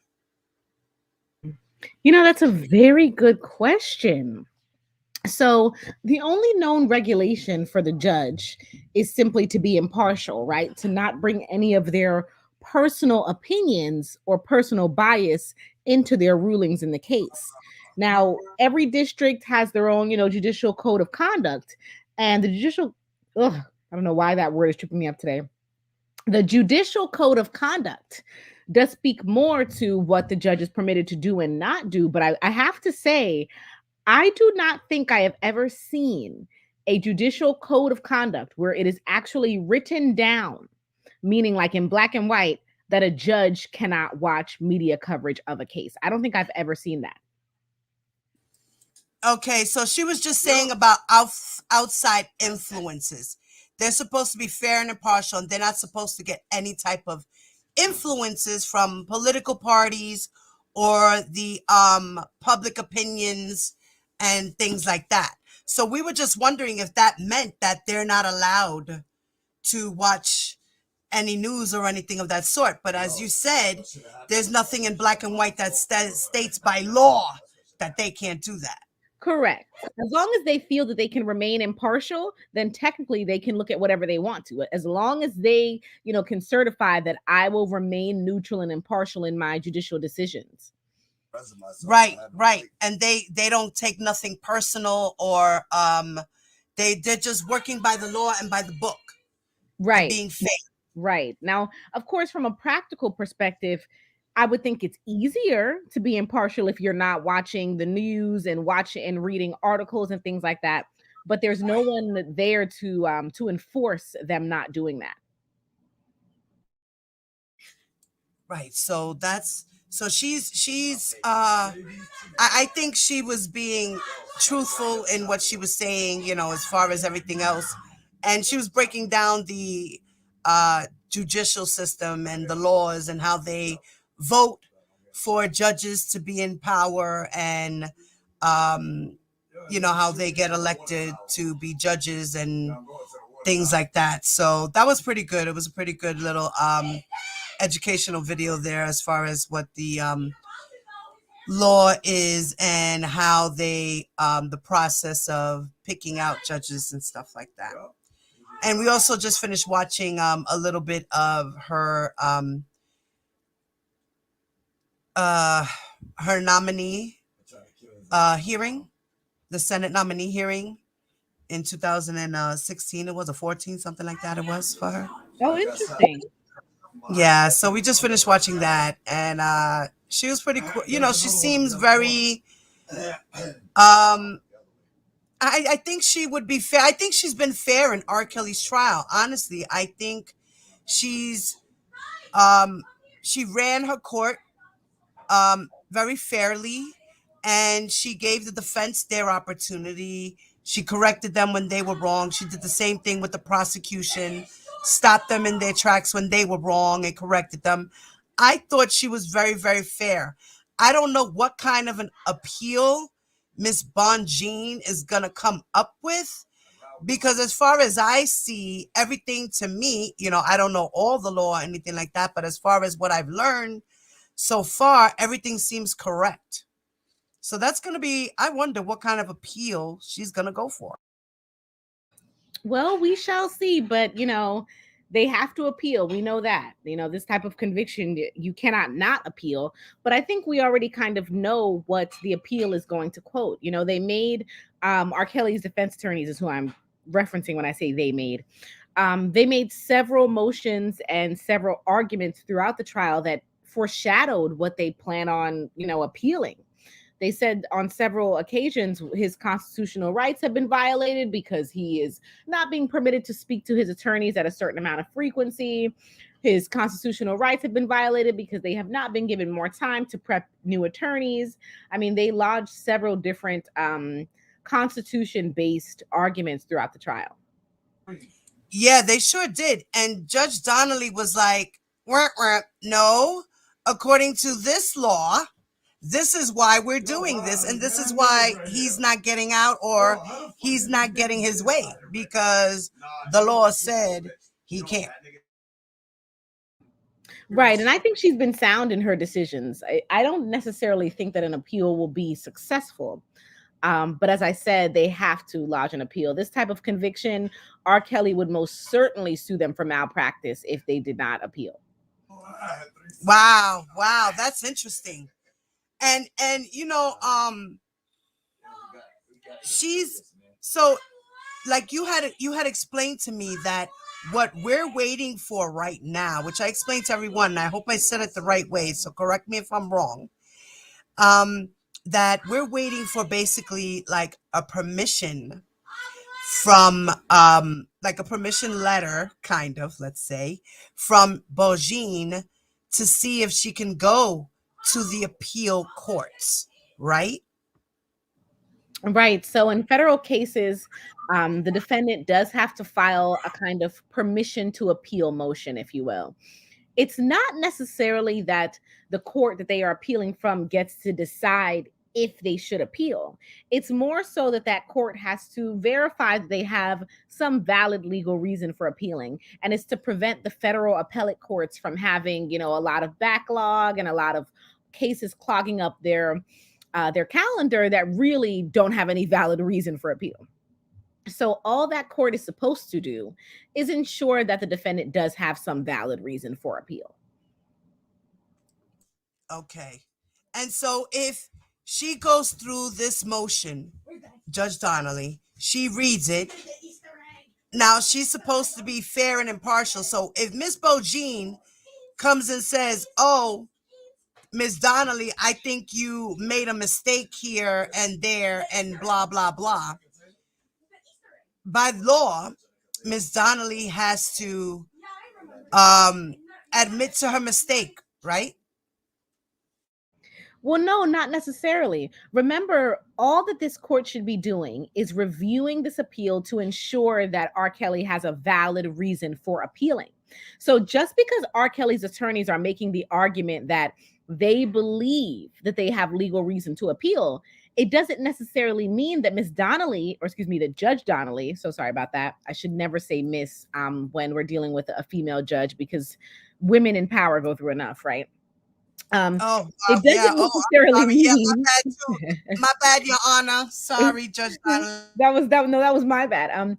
So yes, so it does not necessarily mean that Judge Donnelly did anything inherently wrong. Remember, her position is just to interpret the law and make an impartial decision.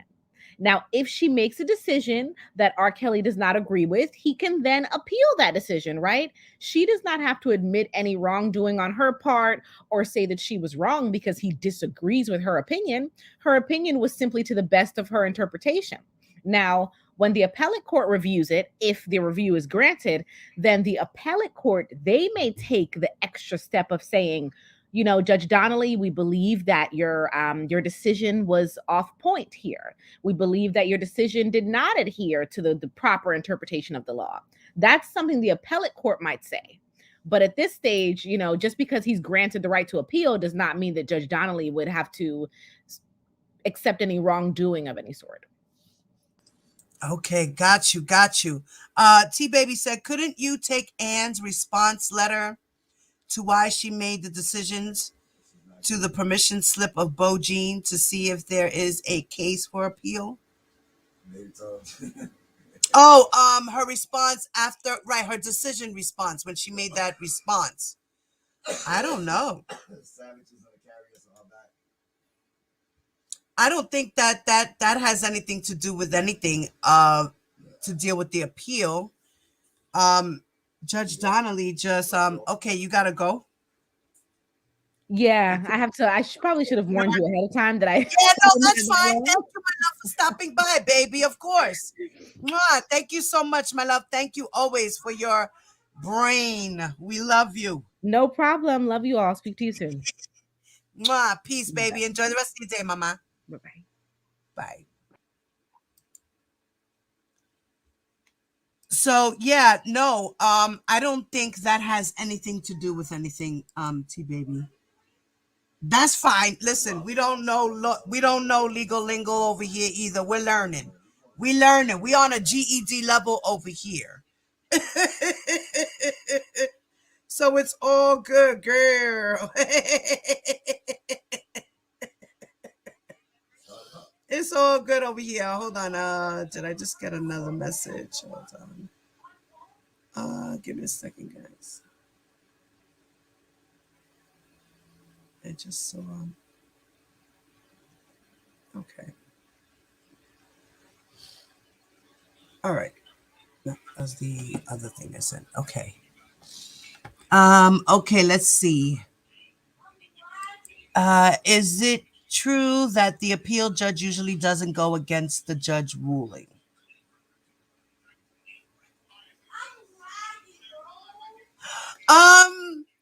No. The appeal judge, the appellate judges, they have to go according to the book by the law. It doesn't matter what she ruled. If they needed to overrule her, like say for instance, if he does get this appeal and it gets granted and it goes to the appellate courts, the Second Circuit, as we know, right? If it goes to the Second Circuit and the judges say, oh, oops, well, you know what? You're right. Judge Donnelly did make a mistake. This wasn't supposed to happen. This was supposed to happen, or whatever law was supposed to be in place, not that. Well, yeah, you know what? You can take it back and overturn the conviction and go back to court and start all over again. There's so many things. I don't know exactly what, but they can do those things.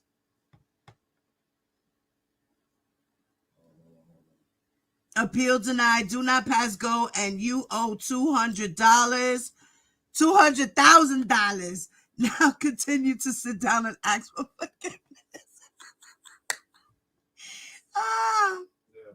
Right. One doesn't have to do anything with the other. Exactly, T baby.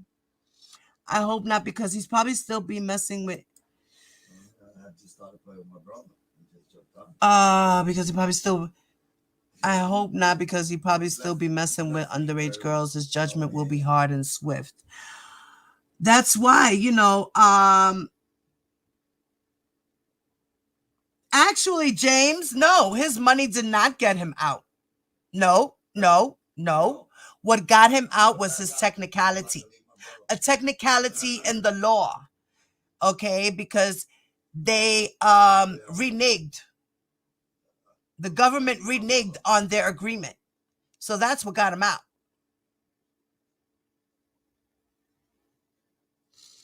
Okay, baby. Enjoy. See you later, mama.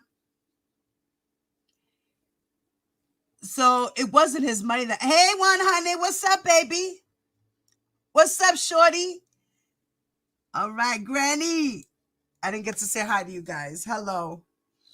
So that's basically it. We're just waiting now. Tick, tick, tick. Time's tick, tick, ticking. Tick, tick, tick.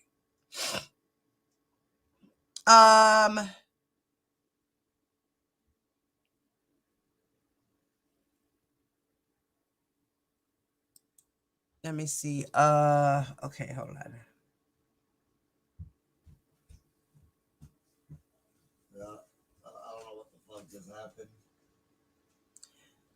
All right, so in this next little segment, which I'm just gonna break apart into little pieces, it's called A Conversation with the Justice and Judges.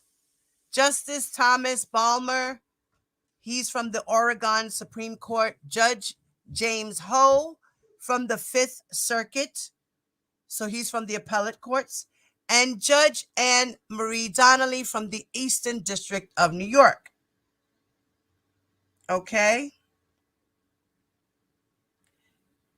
Okay, so let me start it up here. Oh, I gotta share my screen first.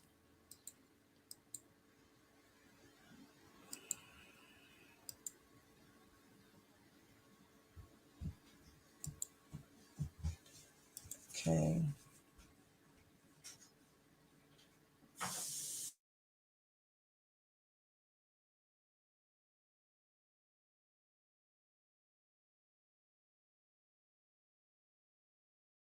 Good afternoon, everyone. My name is Ed Mateen. I'm one of the programming directors here at the University of Chicago Federalist Society. I'd like to welcome you all to today's event, a conversation with Justice Balmer, Judge Ho, and Judge Donnelly. Our panel today features the final round judges for the 2021-2022 Hinton Moot Court competition. I'd like to start by introducing our distinguished panel. First, the Honorable Judge James Ho. Judge Ho was appointed to the U.S. Court of Appeals for the Fifth Circuit by President Donald Trump in 2018. He earned his BA in Public Policy from Stanford University and is an alumnus of the University of Chicago Law School. Before his appointment, he was co-chair of the National Appellate and Constitutional Law Practice Group of Gibson, Dunn, and Crutcher. Judge Ho has served in all three branches of the federal government. On the Senate Judiciary Committee, he served as chief counsel for the subcommittees to the Assistant Attorney General for Civil Rights and as an attorney advisor at the Office of Legal Counsel. He clerked for Justice Clarence Thomas of the U.S. Supreme Court onto the Honorable Judge Ann Donnelly. Judge Donnelly was appointed to the U.S. District Court for the Eastern District of New York by President Barack Obama in 2015. She received her BA from the University of Michigan in 1981 and graduated from the Ohio State University Moritz School of Law in 1984. Prior to her appointment, Judge Donnelly served as a prosecutor in the New York County District Attorney's Office for 25 years, where she held positions of senior trial counsel and chief of the Family Violence and Child Abuse Bureau. From 2009 to 2015, she served as a judge on the New York Court of Claims. At the same time, Judge Donnelly served at various points on the New York Supreme Court in Bronx County, in Kings County, and New York County, as well as on a special term for election matters. And now I'll pass it on to Ariel Yash. Thank you. My name is Ariel Ayash, and I am the co-president of the University of Chicago chapter of the American Constitution Society.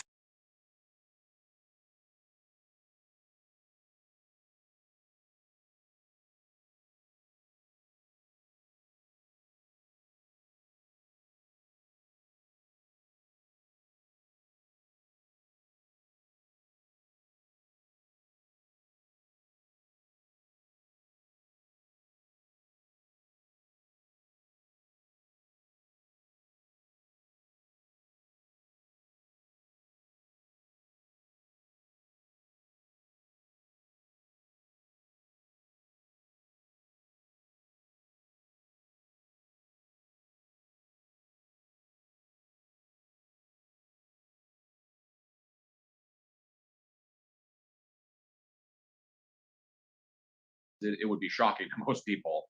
And I can only imagine on intermediate state appellate courts and state trial courts that the numbers are much worse. They really just have to, just get through, and you're almost like a conveyor belt. And that's something for every advocate, no matter what position you hold in the legal system, to always take account of. Great, thank you. Judge Donnelly. Well, I guess I'm in the sausage factory aspect of the judicial system as a trial judge. First of all, I'm so happy to be included in today's event. Such an interesting topic. I always learn something from doing moot courts like this. So I'm from the Midwest, and I went to New York, and I never came back. So I've been in New York now for more than 35 years, almost 40 years. And I was a prosecutor for about 25 years as an appellate lawyer starting out, and then as a trial lawyer for a good portion of that. I don't remember what all the questions were, but I'm going to try to do my best. I'd say I think one of the questions was, what's the transition from being an advocate to being a judge? And I would say that the most important quality, which would probably serve you well as a lawyer too, is just being able to listen and obviously be a good lawyer. But I find that I talk a lot less as a judge than I did as a trial lawyer. And that's because as Judge Ho said, I rely on lawyers to give me the foundation for the case, whether it's factual foundation or a legal foundation. And then we do have just what could be characterized as a crushing caseload, I would say. Having been in state court, sometimes those caseloads are even worse. But we have a full complement of civil and criminal cases. And just one other thing that I've learned is that every case is important to someone. There's no case that is unimportant. And I recall that as a state court judge, if I would handle misdemeanor cases, sometimes people think they're not such important cases, but they are. And so I try to keep that in mind, that for litigants and for lawyers, these cases are all very important. And then the other thing that I try to keep in mind is that having been a courtroom lawyer for such a long time, I have vivid recollections of being yelled at by judges. I think that happened more in the 80s and the 90s than it does now. I'm not positive, but I do remember that it didn't feel very good to be yelled at or embarrassed in court. And so I do try to remember what it's like to be a litigant.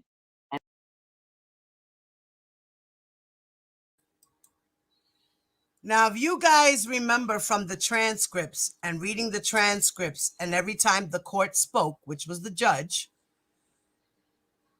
she wouldn't yell. She was more humorous than she was a mean person. Am I right?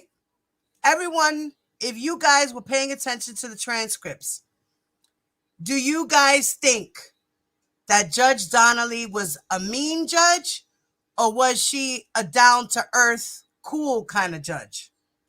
Put a 1 in the chat if she was mean, and put a 2 in the chat if you think she was laid back.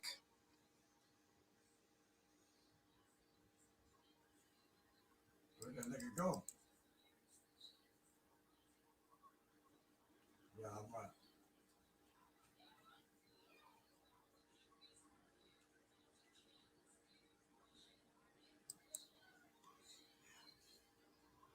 Okay, did anybody hear me? Oh, okay, there goes. Okay. Right? She was really cool. And this is what she's explaining now, that as a lawyer, she didn't like the feeling of getting yelled at. So she figured as a judge, she wouldn't be that way. You know what I mean? Right? She was down to earth. She was very humorous. Every now and again, she would say some sly little comments, but it was humorous. It wasn't mean. She wasn't being malicious. Right? All right, let's continue.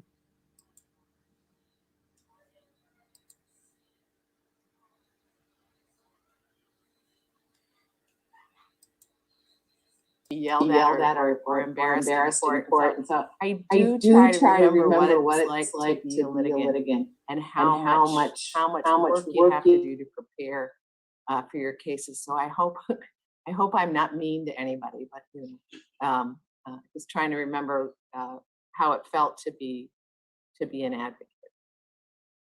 That's great. Thank you. I want to pick up on the very last thing you said, Judge Donnelly, and ask a question that's maybe of particular relevance to the 4 students who will be arguing later today, which is, what are the things that advocates do in front of you that you think are particularly effective or particularly ineffective? What makes for an especially good or bad advocate in your court? Judge Donnelly, do you want to start us? So you see now he asks the question, what do you think makes a good lawyer and a bad lawyer? Just listen to what she says, guys. Listen to what she says. I'll be back.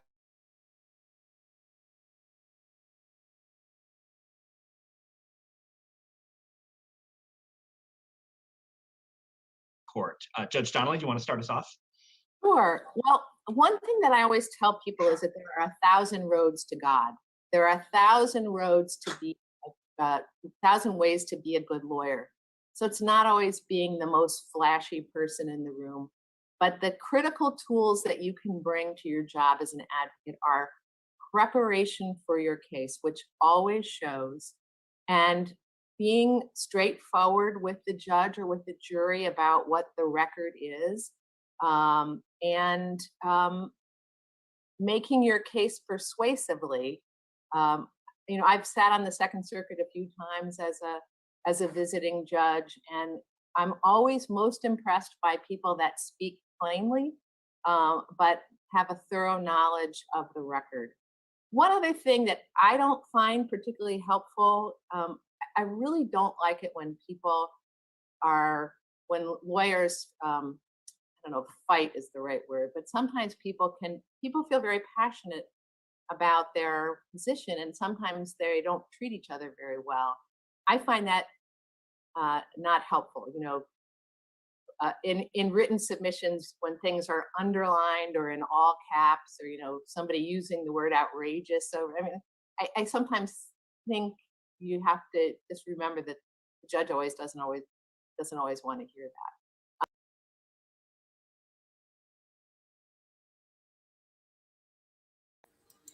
Now, let me let you guys know when this video came out.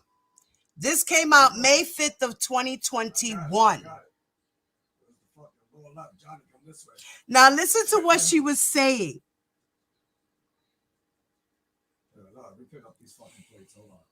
She said you're a great lawyer when you come prepared. You have a great plan of action. You're telling the truth. You're not being a flashy lawyer, and you're smart, and you know the law, and you're straightforward, and you go straight to your job. That's a great lawyer. Bad lawyers are ones that are flashy, talk too much, want to come in and type motions in all caps and use ridiculous words like outrageous and things of that nature. And it's a shame when lawyers have to fight with each other over who's the top lawyer and who's better than who, or who wants to be the head lawyer and who wants to be the backup lawyer. Now, this came out May 5th, 2021. She already went through the Kuroshio hearing, guys. And I got shot. You set me up. So she's embarking right now using an example, I think, to my eyes, of R. Kelly's trial. How the lawyers were fighting because who wants to be the lead attorney and who wants to make the motions and who's flashy, who's not flashy.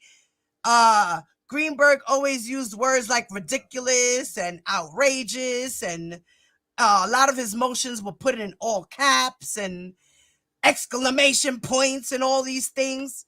So this is what she's describing, and I find this hilarious. So pay attention. Shall we continue?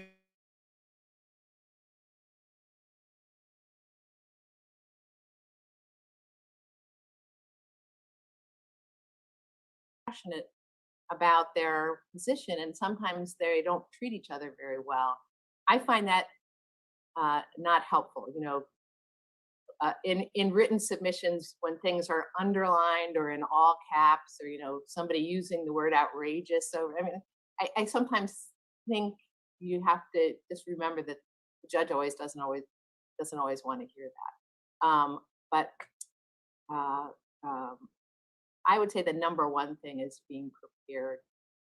Just knowing the record of your case, knowing the case law is the most important quality that you can bring to an effective argument or trial. Thank you. Justice Palmer. No, I agree with all that. I think that in an appellate court, there are differences between arguing in a trial court and an appellate court, and between arguing in an intermediate appellate court and the U.S. Supreme Court or a state Supreme Court. when you're in the trial court, you're saying, look, this case is like this case just decided by the New York Court of Appeals or just decided by the Second Circuit. And so it's within this line of cases, not that line. When you're before, and similarly in an intermediate court of appeals, this is what, like this line of Supreme Court cases, and here's why. When you're in a court of last resort, we're trying to figure out what should the rule be. And you're not going to get away by saying, oh, this is like your other cases, but not at all like these cases that your court decided. If it was like that, we wouldn't have taken the case, wouldn't have allowed review. We took it because it's going to give us an opportunity to articulate an important rule for the lower appellate court and the trial courts. So think about, particularly if you're in an appellate court or a court of last resort in particular, what's the limiting principle? What's the rule of law you really want to come out of this case? It's not just as you are in trial court, just trying to get the ruling in your favor. Think about that. Certainly no ad hominem attacks, no statements about what an idiot the trial court was or how awful the opposing counsel is. No jury issues. Don't tell me how bad the injury was. That we're here in an appellate court because there's a legal question, and I want you to help me, for you and your client, figure out what the correct answer to this legal question is. It's a discussion. Okay, terrific. Thank you very much. Judge Ho. So I want to pick up on a theme that I think Judge Donnelly opened with, which is that seeing lawyers bicker and what Justice Palmer said about insults towards anybody is one of the worst things you see as a judge. Hopefully you don't see many insults in the courtroom, but you do see quite a bit of fighting and bickering. And I think it sort of misunderstands how the litigation process is supposed to work, even though it's actually quite common for lawyers. And it certainly misunderstands the appellate process. And I think of the appellate process in particular, but I would think lawyering generally, as one that you should view primarily as an intellectual exercise, at least in front of the judge. I'm not a jury. I've never done a jury trial or anything like that, so I'll let others speak to how to handle juries.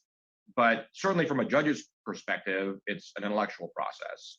And so I think advocates are better off when they view it as an intellectual process as well. And towards that end, being intellectually honest. Everybody understands that you're there wanting a certain result. Nobody will be confused by that. Given that, making sure that you are always candid, making sure that you maintain your credibility at all times. We understand that you're pushing for a particular position, but if you ever overstate something, whether it's saying that a case says X when it doesn't quite say X, saying that the record proves Y when in fact it doesn't, those are not good moments. And those are moments that I certainly remember when a lawyer has told me something, and either in that moment or later on, I find out that turns out to be not true. It's not just that you've lost credibility on that moment, it's that you've really lost credibility across the board.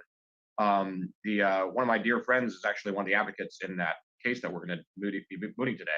Mark Perry at Gibson Dunn used to tell us as rising appellate associates, if we can't trust you to get the commas right, we can't trust you to get the law right. And I always took that very much to heart, that both as an associate, just doing a good job site checking and whatnot, but also as an advocate, talking to judges, never, ever, ever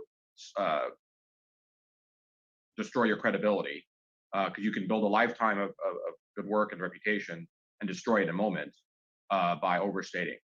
And then the last thing I would say, absolutely, it's all about preparation. One specific aspect I'll note is, particularly when you're at the appellate phase, understanding that there's multiple ways to look at a case. So I always would tell, when I had to moot a case in practice, I would always have a moment, halfway or so through the process, I would ask everybody, okay, if we could change sides right now, obviously you're not allowed to do that, but if you could, hypothetically, would you do it? Would you want to switch sides, and why? that inevitably created interesting dialogue and allowed us to probe our case in yet another way. So certainly trying to this one, please. Sure, that's a great question. There's no question that you will not expect. Great, thank you very much. I guess I'd like to ask now about sort of parts of your docket, the types of cases that arise in front of you. And I'm curious whether there are particular parts of the docket, maybe particular subject matter areas of cases or types of cases that you find particularly difficult or challenging in some regard, or parts of the docket, maybe it's the same, that you find especially interesting or especially rewarding in some regard. Certain types of cases that you have particularly strong feelings towards, given the different types of dockets that I assume your courts experience. So Judge Ho, maybe you could start us off. Anyway, that to me, that's where I get the most nervous. Great, thank you. Judge Donnelly. Well, we had a little chat about this before this session, and for me, and I think for most of my colleagues on the district court, the hardest thing that I have to do is sentence someone. That is, it is just very emotional experience for the person being sentenced, and for the person's family, and for the community in which we live, and determining what is an appropriate sentence in a criminal case, I find to be just quite difficult. And it makes you think about to what extent incarcerating someone is a solution to the problem, and to what extent you need to protect the community. You think about, as I said before,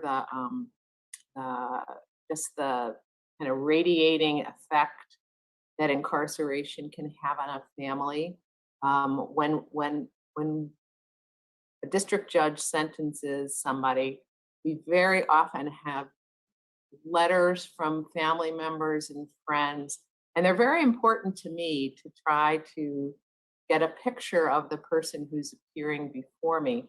In the district court, most cases are resolved by plea. And so we don't always have the opportunity to see the person in our courtrooms all that often before the person enters a plea. So the input from a person's family and people.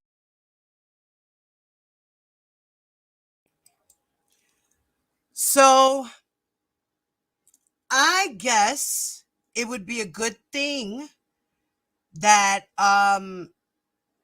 his family members, his friends, and I'm talking about R. Kelly, if his family members and his friends and his supporters write letters to the judge about R. Kelly, how yous know R. Kelly, the type of person he is. This will help the judge with her sentencing, to getting to know the person. She says that sentencing someone is the hardest part of her job. She really doesn't like to do it, but she's got to do it, and she's got to be fair. And she has to go by the rule of law. So it's a very difficult thing for her to do. Hey, Tombella. Yes, and don't forget to hit that like, share, and subscribe, guys. And yes, you are, Tombella. I haven't seen you in a minute, mama. So you see how she is? She's going to be fair when it comes to sentencing R. Kelly. She's going to go by the book, and she's probably going to go by some letters.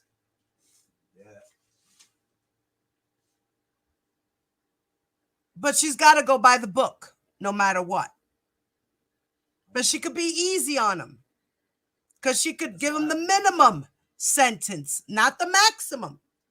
She has a choice. There's a rating chart that they do afterwards, that they have to get a certain amount of numbers, like credits. And then those credits, they match them to the sentencing to see how many years he should get according to his charges. I got him. I got him. I got him.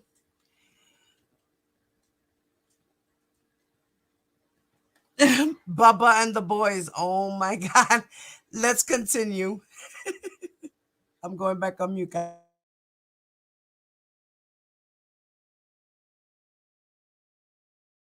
You know, in the district court, most cases are resolved by plea.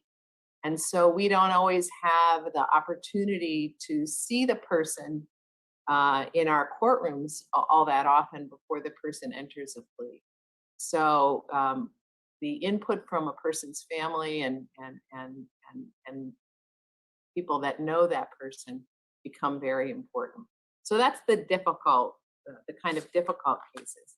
The other part that's difficult but also fascinating is that I think other judges have referenced this before, is that we are generalists. And so every day we are seeing something different and something new, something that I've never encountered before. I was a prosecutor for 25 years. I did not really encounter patent law very often at the Manhattan District Attorney's Office. So learning about new areas of law is something that's extremely challenging and makes for long hours. But it's why we have judges on one judge on our court who's going to be 100 this year, Judge Weinstein, and I think this is what keeps us going. So I hope I answered that question. I think I did. Yes, that was great. Thank you very much. Justice Ballmer. Yeah, I'll agree with the generalist aspect of the job is great. I had a pretty broad civil practice as a lawyer. By saying that I would never have hired myself as a clerk. That are too detailed and too numerous for me to be perfect on my own. Great, thank you. Judge Donnelly. Well, I should start by saying that I would never have hired myself as a clerk, but so I feel very fortunate in the clerks that I have had.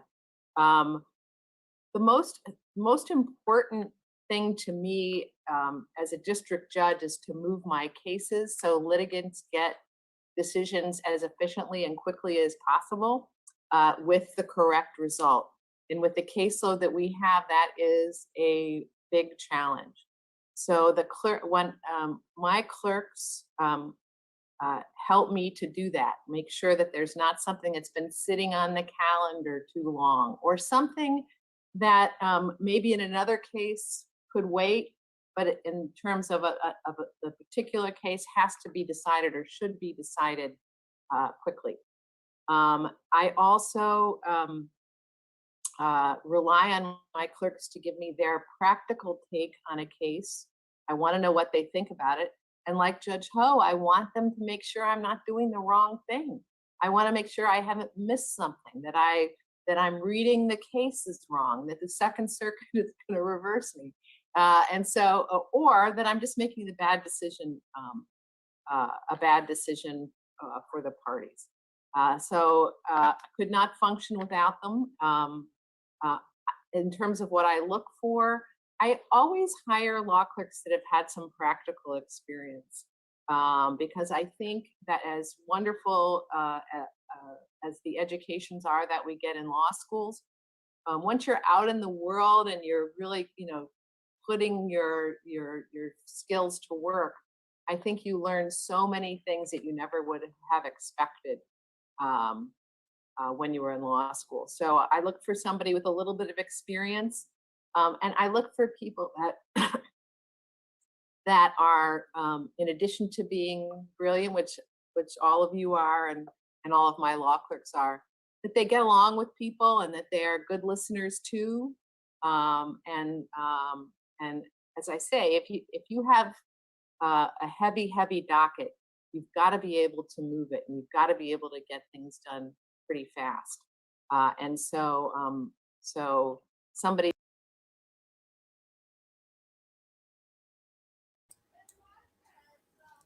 So the court clerks are very, very important. They play important roles to the judge. You see how she was saying that, the clerk has to correct her where she's wrong. She hopes that the clerk would correct her, so that she doesn't make any mistakes, because then if someone goes to the appellate court and then they say, oh, look, you made this mistake. And she's like, oh, I didn't realize that. That part has to do with the clerk. The clerk should have been on top of that stuff. The court dates, the hearings, the time scheduling, all those things, the paperwork, the caseloads and how heavy they are. I'm pretty sure R. Kelly's case was very heavy, and she was like, listen, her clerk was like, we got to hurry up and get this case out of here because this is like stacking up and it's still stacking. We got to get rid of this caseload ASAP. It's already going on how long? The COVID's been pushing us back, but we got to do what we got to do, Judge. Let's go. The clerks play important roles to the lawyers. Let's continue.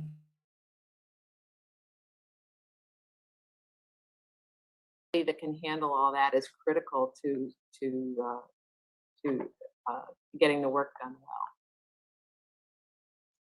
Wonderful. Thank you very much. Okay, so we have about 20 minutes left. So I think it's a good moment to open it up for questions and answers from the audience. So if you've got a question, you're welcome to raise your Zoom hand, or you can send it to me via the chat also. Thanks, Professor, and thank you to all three of the judges for being here. I have a question. All three of you had touched in some way on the general nature of judging. You could have a whole seminar on it, Professor Mazur. I don't have a whole lot to add to that. I mean, obviously the district court, we are generalists, but there is obviously a bankruptcy court. And even within the district court, judges can, at least in our district, can sign up for the patent wheel and to get patent cases. People can be on the multi-district litigation panel. And so you can make those selections. I don't know at the trial level or the district court level how practical it would be to divide cases up too finely. Obviously, as a state court judge, I did almost exclusively criminal cases. But I think on the federal level, it's a little bit different. Great, thank you. I do think this is an especially interesting question in light of the moot court case for today, which is, of course, a patent case. And patent law is one of the areas that is most divided, most sort of sent to specialized judges, such that only one of the three of you would ever have a patent case in the normal course of your judging life. So maybe moot court. You feel informs your approach to being a judge, and maybe taught you a lesson about how to be a thoughtful and effective lawyer? When I was in the Bronx Supreme Court, we heard all kinds of cases, felonies, misdemeanors, and at one point they had combined the misdemeanor and felony docket, which was a terrible idea, but that's not the point of the story. There was a man who was accused of turnstile jumping. The Bronx Supreme Court is the busiest place imaginable. Courtrooms are crowded. There's all kinds of stuff going on. And this man's lawyer had not come. And so, one thing I could have done was just put the case over so the man would come back another day. But I just decided I wasn't going to do that. So I appointed a new lawyer from the audience. And the lawyer was trying to get him to just take a plea to it's a violation. It's not a criminal conviction, but you have to pay a fine. It's not cheap. And the man was just sitting there, and then he said, "Well, Judge, I've come back here so often, and I have this paper And the paper showed that he was using a Metro card, that he'd paid the subway fare. He didn't do it. And nobody had bothered. I'm not saying I was so fabulous, but nobody had checked this. And the guy had come back to court, you know, these many times, and somebody was going to have him just plead to something so he would pay this fee. And I just remember thinking to myself, be careful, you know, be careful when you are making these decisions, even in a case that doesn't seem so important. And it really was something that I've never stopped thinking about that case, about just that. And then of course it took moving mountains to get the district attorney's office to dismiss it. But that was my powers of persuasion. But anyway, it made me think, made me realize, I think it's something I always knew, but you just have to be careful. I mean, that's a little tiny thing, but it sort of relates to my view that, and everybody's view, is that every case means something to somebody. And so I don't know what lesson I learned from that, except that I just think about it. It's something that I always think about as a judge. So that's mine. I want to follow up on something Judge Donnelly said earlier about judges who are difficult. When you enter whatever legal community you'll enter, I'm just going to assume that you're going to start to learn about, there's that one judge in that courthouse that nobody wants to be before. You know, it's going to be an unpleasant experience. They're going to pick on somebody, perhaps randomly, perhaps due to some philosophical bias or whatever. Doesn't really matter for my purposes. And you know, I've in practice seen my share of it. Thankfully, I've not been the target of it very much, but certainly seen others targeted as well. And I just vowed that is pretty much the worst thing you can do as a judge. The purpose of judging, the purpose of our legal system, is not just to resolve disputes, but to make sure that the litigants feel like they were heard and they had their chance and they won or lost, but they got a fair shot. And when you have an experience where the judge is being very, very difficult during questioning or what have you, it just leaves a bad taste in people's mouths. You know, I actually think that there may be some judges who sort of see it as sports. It's sort of fun to beat up on a lawyer. And I find that, you know, thankfully that is not by any means prevalent. I want to make that clear, but it's not zero. It does happen. And I think it's completely antithetical to what judging should be and what the courtroom demeanor should be. What we're doing is trying to search for truth. At least that's what I think of it is. We're trying to figure out what the right decision is, what the law is, and what the facts are, and how do we apply it. And so it should, far from being a hostile experience, it should be a conversational engagement. You know, there's limited time, so there are times when judges can be short, but hopefully it's not out of any sort of temper or desire to be difficult. It's just, you know, you have an answer, but you're kind of getting off track. We're trying to get to a point, but hopefully it's as accessible as can be, understanding that the stakes are high and emotions obviously do run high as well.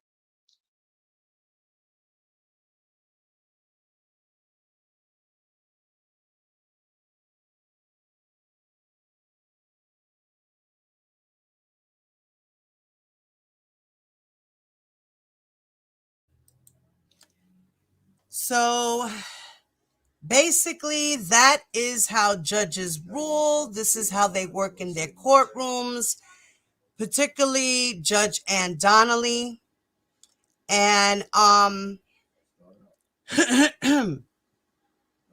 hey, Truth, what's up, mama?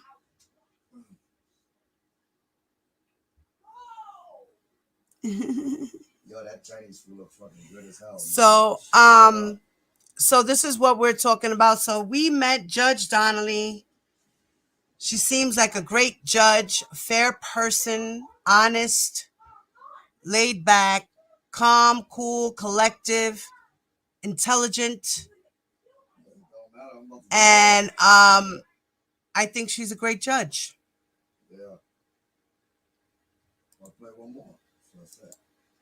Now, Judge Donnelly, as we all know, she's in the Eastern District of New York. She's a federal judge. She has rules to her courtroom. Okay, her courtroom is 4G. That's her courtroom. That's where she works. That's where she does all her cases. In that courtroom, 4G is her room.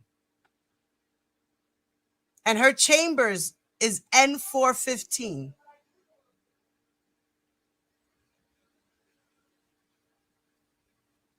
Now, you know, her case manager, she has a case manager. Her case manager is Donna Green. So every time we see in the Pacer and you see it says Donna Green, that's her girl. That's her case manager. Her court reporter.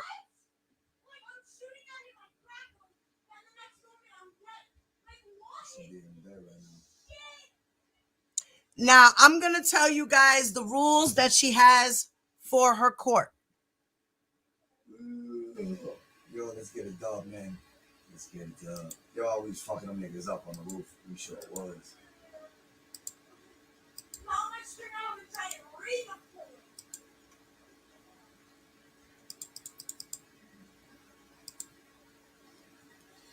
These are the rules for her courtroom. This was posted August 4th of 2021. Individual practices and rules. We know 225 Cadman Plaza East, Brooklyn, New York, 11201, courtroom 4G, chambers N415, and then the telephone number. Says here, unless otherwise ordered, matters will be conducted pursuant to the following practices and rules. Number 1 has to do with communications with chambers. All communications with chambers are to be via letter filed on ECF, which is Pacer, the Electronic Filing Center, right? With copies delivered to all parties who do not receive automatic notification through ECF, example, pro se parties.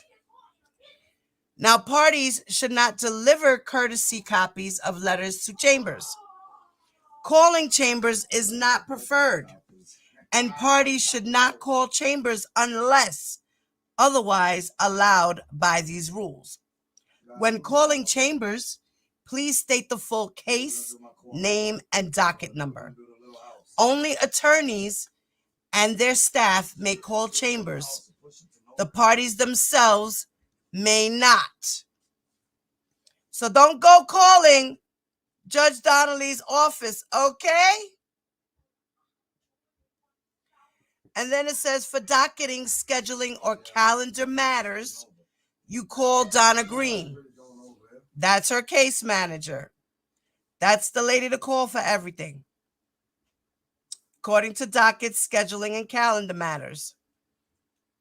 Number 2, case filings.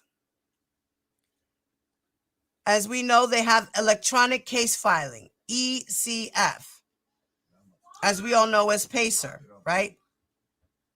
All case documents must be filed electronically on ECF for all civil cases other than pro se cases. Oh, pro se cases, right, are when the person is representing themselves. Other than pro se cases and for all criminal cases. Pro se parties are exempt from mandatory electronic filing.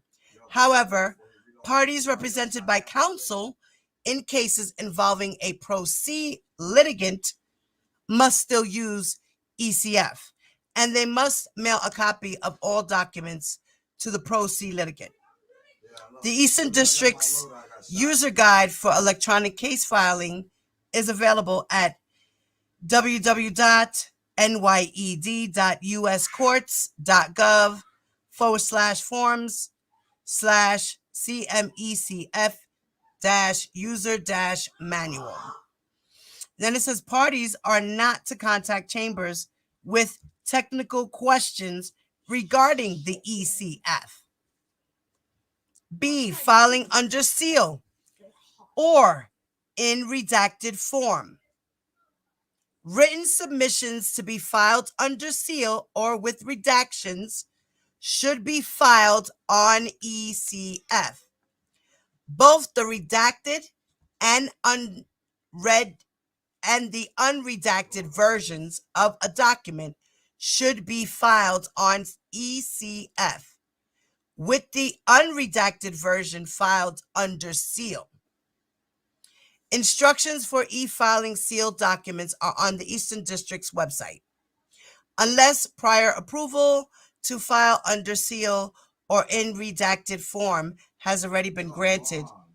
Now, each submission is to be accompanied by an explanation of why sealing or filing with redactions is necessary.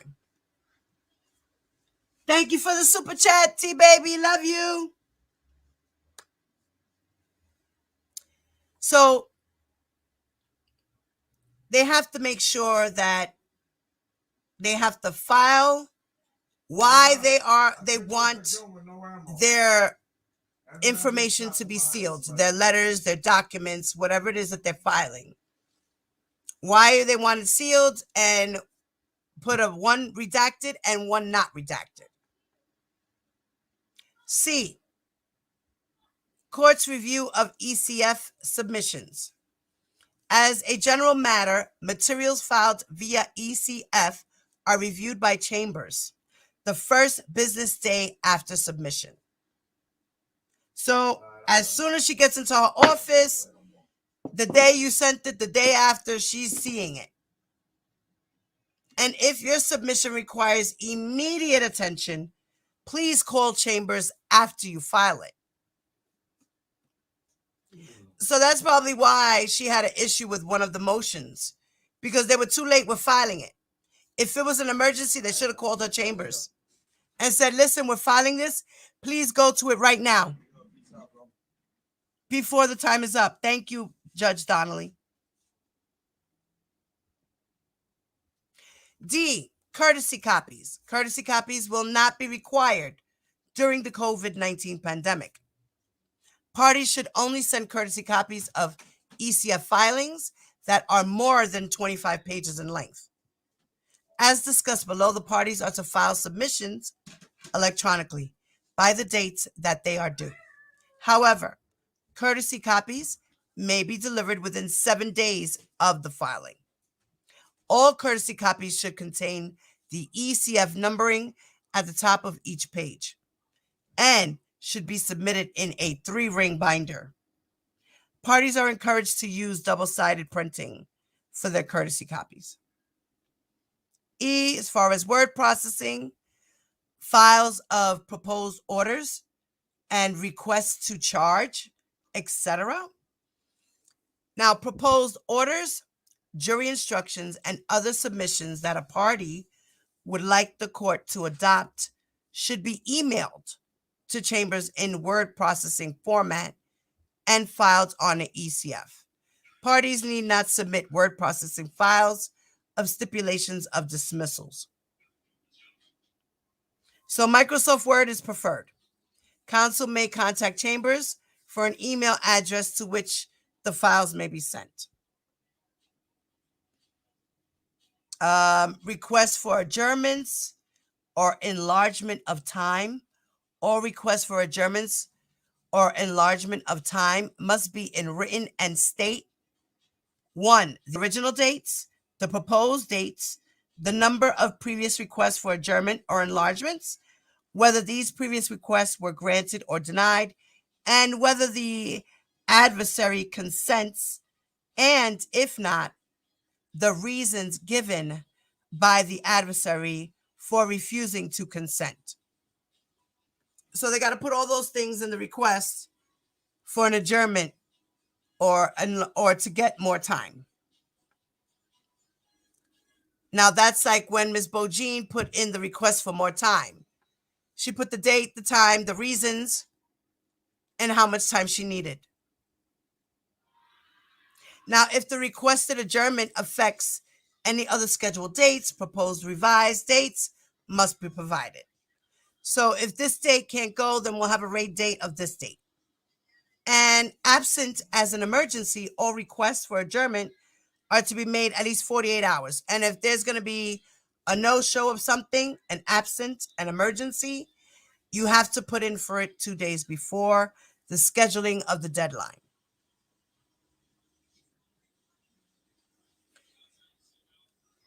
I'm going to continue. I'm going to let the read aloud finish reading this for me, as I got to step to the side for a second, okay? Just so that there's no dead air. Updated August 4th, 2021. 3. Courtroom opportunities for relatively inexperienced attorneys. The participation of relatively inexperienced attorneys in all court proceedings, including but not limited to pre-motion conferences, pre-trial conference, hearings on discovery motions and dispositive motions, and examination of witnesses at trial, is strongly encouraged. All attorneys appearing should have the degree of authority consistent with the proceeding. For example, an attorney attending a pre-motion conference should have the authority to commit his or her party to a motion schedule, and should be prepared to address other matters likely to arise, including the party's willingness to participate in a settlement conference with the assigned magistrate judge. Relatively inexperienced attorneys who seek to participate in evidentiary hearings of substantial complexity, e.g., examining a witness at trial, should be accompanied and supervised by a more experienced attorney. 4. Motions. Motion papers are to be filed promptly. Do not hold motion papers until all briefing is complete. In other words, the court does not follow a bundling rule. A pre-motion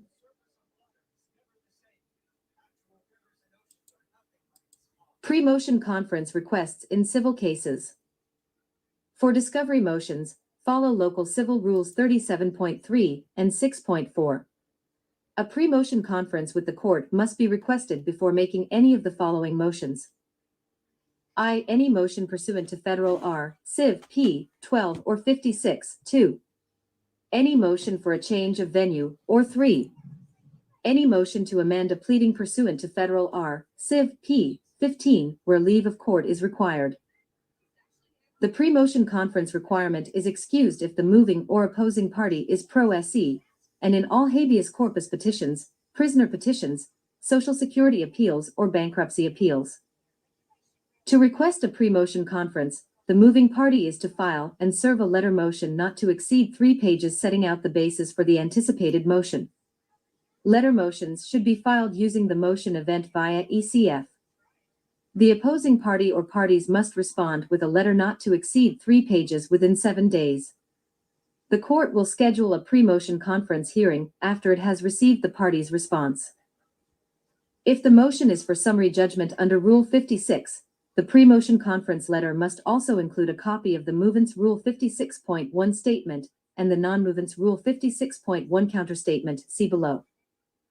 Updated August 4th, 2021. 4. Rules 12A and 56B set out time requirements for the filing of answers and motions permitted under those rules. For the purposes of these requirements, a pre-motion conference letter will be considered the equivalent of the motion itself. B. Motions for summary judgment. I. 56.1 statements. Before any party moves for summary judgment, the party must send their opponent a 56.1 statement of undisputed fact. After their opponent responds with a 56.1 counter statement, the party may move for a pre-motion conference in advance of a motion for summary judgment. The movant should file a letter, not to exceed 3 pages, explaining the basis for its motion and attaching both parties' 56.1 statements. The supporting exhibits need not be filed with the court until the parties file their memoranda of law on summary judgment. Except in pro se cases, the local Rule 56.1 statement by a party opposing summary judgment shall quote verbatim the moving party's local Rule 56.1 statement, and shall respond to each allegation in the moving party's statement immediately beneath each allegation. The opposing statement also may, if necessary, include a separate section of additional material facts alleged to be in dispute. Each paragraph in the local Rule 56.1 statement shall contain an assertion of a material undisputed fact, not a description of evidence. Each assertion must include a citation to admissible evidence, and each response to an assertion must include a citation to admissible evidence. If a response does not cite admissible evidence, the assertion will be deemed admitted. 2. Exhibits. If parties cite to a deposition transcript, the full deposition transcript should be filed on ECF and sent to the court. If parties attach multiple exhibits to affidavits or declarations, they should file each exhibit as a separate attachment to the affidavit or declaration on ECF, e.g., ECF number 80 affidavit 80-1 exhibit 1, 80-2 exhibit 2. In other words, do not group all exhibits into a single file. 3. Against pro se litigants. In any case where a summary judgment motion is filed against a pro se litigant, the moving party must comply with Local Civil Rule 56.2 and file notice that they have complied via ECF. C. Memoranda of law. Unless prior permission has been granted, memoranda of law in support of or in opposition to motions are limited to 25 pages, double-spaced, and reply. Updated August 4, 2021. 5. Memoranda are limited to 10 pages, double-spaced. Parties should use Times New Roman 12-point font and 1-inch margins. All memoranda 10 pages or longer are to contain a table of contents and table of authorities. All documents must be uploaded in a text searchable format. Requests to file memoranda exceeding the page limits must be made in writing 5 days prior to the due date, except with respect to reply briefs, in which case the written request must be made at least 1 day prior to the due date. D. Briefing schedule. At the pre-motion conference, if the movant decides to make a motion, the court will set a briefing schedule. If the court determines that a pre-motion conference is unnecessary, a motion schedule will be set without a pre-motion conference. No changes to the schedule may be made without court approval. E. Oral argument on motions. Parties may request oral argument by separate letter entitled Request for Oral Argument at the time their moving or opposing or reply papers are filed. Parties should file such a request as a motion via ECF. The court will determine whether argument is necessary and, if so, will advise counsel of the argument date. In those instances where the court is inclined to rule on the submissions, a representation that the argument would be made by a less experienced lawyer will weigh in favor of holding a hearing. 5. Pretrial procedures. A. Joint pretrial orders in civil cases. Unless otherwise ordered by the court, within 60 days of the date for the completion of discovery in a civil case, the parties are to submit to the court 1 joint proposed pretrial order, which is to include the following. I. Caption, the full caption of the action. 2. Parties and counsel, the names, addresses, including firm names, and telephone and fax numbers of trial counsel. 3. Jurisdiction, a brief statement by plaintiff as to the basis of subject matter jurisdiction, and a brief statement by each other party as to the presence or absence of subject matter jurisdiction. Such statements are to include citations to all statutes and legal doctrines relied on and relevant facts as to citizenship and jurisdictional amount. 4. Claims and defenses, a brief summary by each party of the elements of the claims and defenses that party has asserted which remain to be tried, including citations to all statutes relied on. V. Damages, a brief statement of the categories and amounts of damages claimed or other relief sought. Updated August 4, 2021. 6. Jury or bench trial, a statement by each party as to whether the case is to be tried with or without a jury, and the number of trial days needed. 7. Consent to trial by a magistrate judge, a statement as to whether all parties have consented to trial of the case by a magistrate judge. The statement should not identify which parties have or have not consented. 8. Stipulations, a statement of stipulated facts, if any. 9. Witnesses, a list of names and addresses of the fact and expert witnesses whose testimony each party will offer during its case in chief, together with a brief narrative of the expected testimony of each witness. Only listed witnesses will be permitted to testify except when prompt notice has been given and good cause shown. X. Deposition testimony, a designation by each party of deposition testimony to be offered in its case in chief, with any cross-designations and objections by any other party. The parties should indicate if the deposition testimony will be offered for impeachment purposes only. 11. Exhibits, a list of the exhibits to be offered in evidence and, if not admitted by stipulation, the party or parties that will be offering them. The schedule should include possible impeachment documents and or exhibits, as well as exhibits that will be offered only on rebuttal.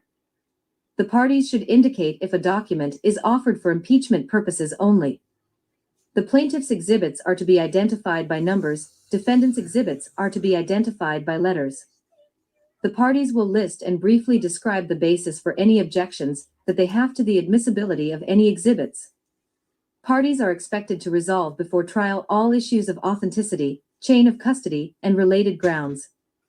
Only exhibits listed will be received in evidence except for good cause shown. 12. Exchange of exhibits. All exhibits must be pre-marked for the trial and exchanged with the other parties at least 10 days before trial. Where exhibits are voluminous, they should be placed in binders with tabs. B. Filings prior to civil bench trials. Unless otherwise ordered by the court, 15 days before the date of commencement of trial, each party is to file the following. I. The final version of the parties' joint pretrial order, which should include any changes the parties have made to their initial pretrial order. 2. By claim, a detailed statement regarding damages and other relief sought. 3. In non-jury cases, proposed findings of fact and conclusions of law. And 4. In all cases, motions addressing any evidentiary or other issues which should be resolved in limine. The non-movement is to respond to the motion S in limine within 7 days. 1 week before trial, the parties are to deliver to chambers 3 courtesy copies of all pre-marked trial exhibits, a witness list, and a list of the exhibits that explains what each exhibit is in 1 sentence. Updated August 4, 2021. 7. B. Filings after civil bench trials. Unless otherwise ordered by the court, within 30 days of the conclusion of trial, each party is to file amended proposed findings of fact with citations to the record at trial, and amended proposed conclusions of law. D. Filings prior to criminal trials. Unless otherwise ordered by the court, 15 days before the commencement of all criminal trials, each party is to file any motions addressing any evidentiary or other issues which should be resolved in limine. The non-movement is to respond to the motion S in limine within 7 days. E. Jury trials. Unless otherwise ordered by the court, 7 days before the commencement of all jury trials, the parties are to submit I. Joint proposed voir dire questions and 2. Joint proposed jury instructions. The parties should endeavor to agree to the extent possible. The parties must submit a single, joint document for the proposed voir dire questions, and a single, joint document for the jury instructions, including all agreed-upon questions or instructions. Where no agreement is reached, the parties should indicate the objection and the proposed alternative. Jury instructions should be limited to the elements of the claims, the damages sought, and defenses. The court will prepare general instructions. The parties should email a Word version of the proposed questions and instructions to chambers pursuant to Section 1.e of this document. 6. Sentencing motions. A. The Pre-Sentence Investigation Report, PSR. The PSR is due at least 30 days before the date of sentencing. B. Defense submissions. Objections to the PSR are due within 7 days of the filing of the PSR. The defendant's sentencing submission is due 14 days before the date of sentencing. C. Government submissions. The government's sentencing submission, if any, is due at least 7 days before the date of sentencing. The government should advise the court in advance if a victim will be making a victim impact statement.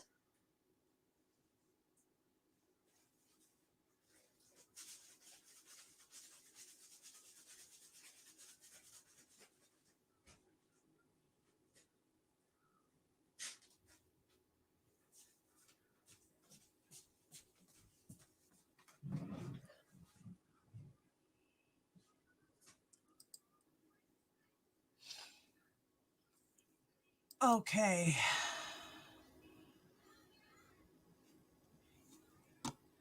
So, sentencing motions. I'm back, guys. I'm sorry. I'm in the middle of preparing dinner, so that's why I was like, I had to stop for a second. I'm doing my shake and bake. So, but I'm not baking. I'm just shaking.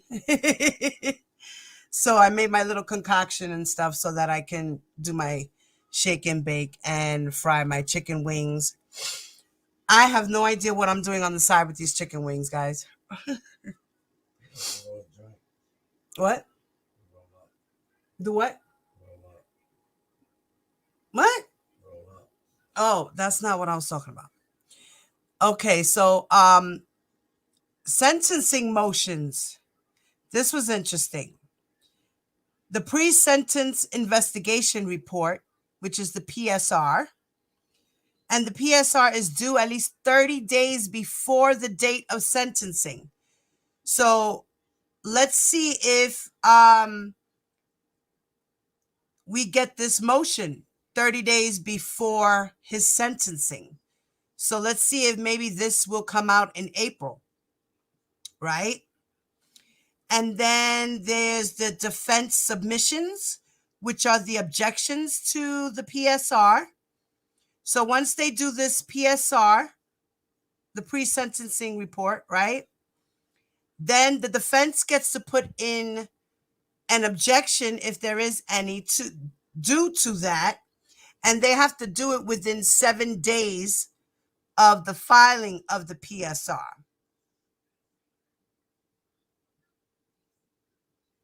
So once this is put in, they got 7 days to do it within the 7 days that it was filed. And then the defendant's sentencing submission is due 14 days before the date of sentencing. So we got to watch out for all of this. 30 days before his sentencing, these motions should be coming in. And then there'll be the government's submission, which will be the last thing. And the government's sentencing submission, if any, is due at least 7 days before the date of the sentencing. And the government should advise the court in advance if a victim will be making a victim impact statement. Now, I hope and pray that these girls do this.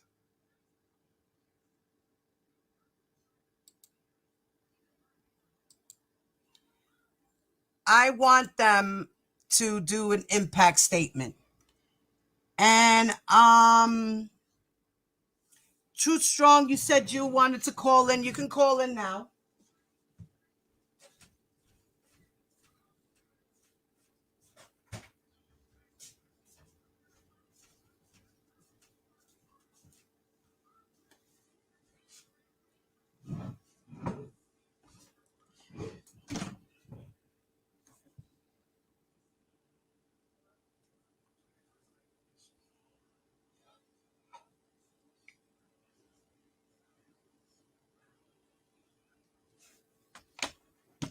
I'm doing my little shake and bake in the background. I just started the oil and everything.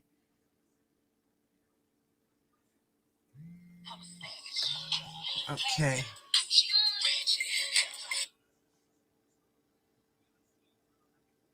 Hello, this is Diva Divine. How are you? Just cooking, trying to get through the day, child. So what was your question? This is my question. I remember being on one of R. Kelly's status hearings, and they told him they told him that basically, you know, when he was trying to switch lawyers and stuff, that would not be a basis for appeal. And she brought that up in two different status hearings. It was for another issue as well. But the thing with, I think it was the thing with Nicole and about him losing the other two attorneys, those two things, she clearly told him during that time that, you know, he would have no basis of appeal.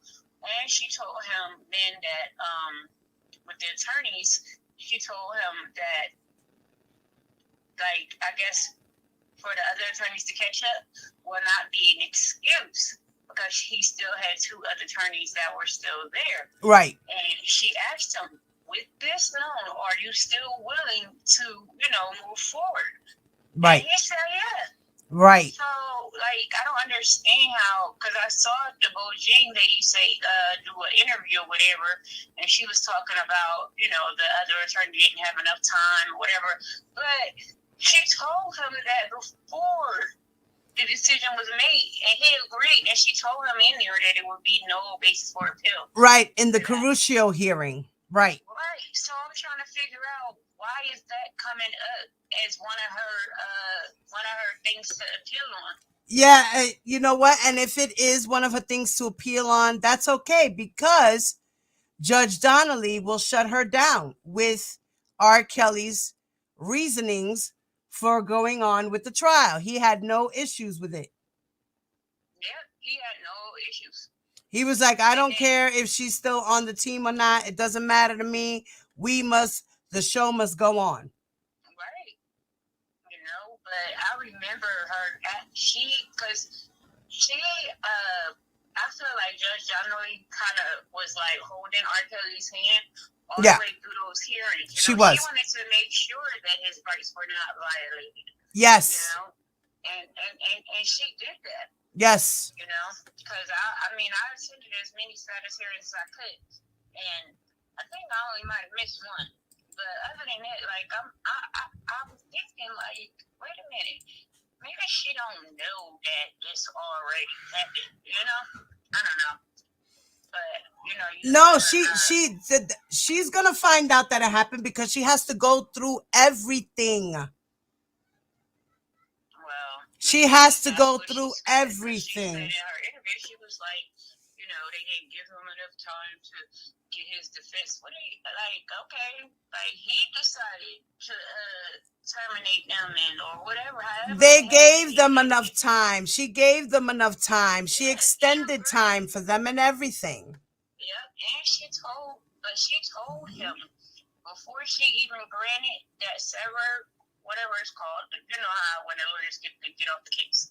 Yes, terminated. When she granted that, she specifically said that this is not a appeal.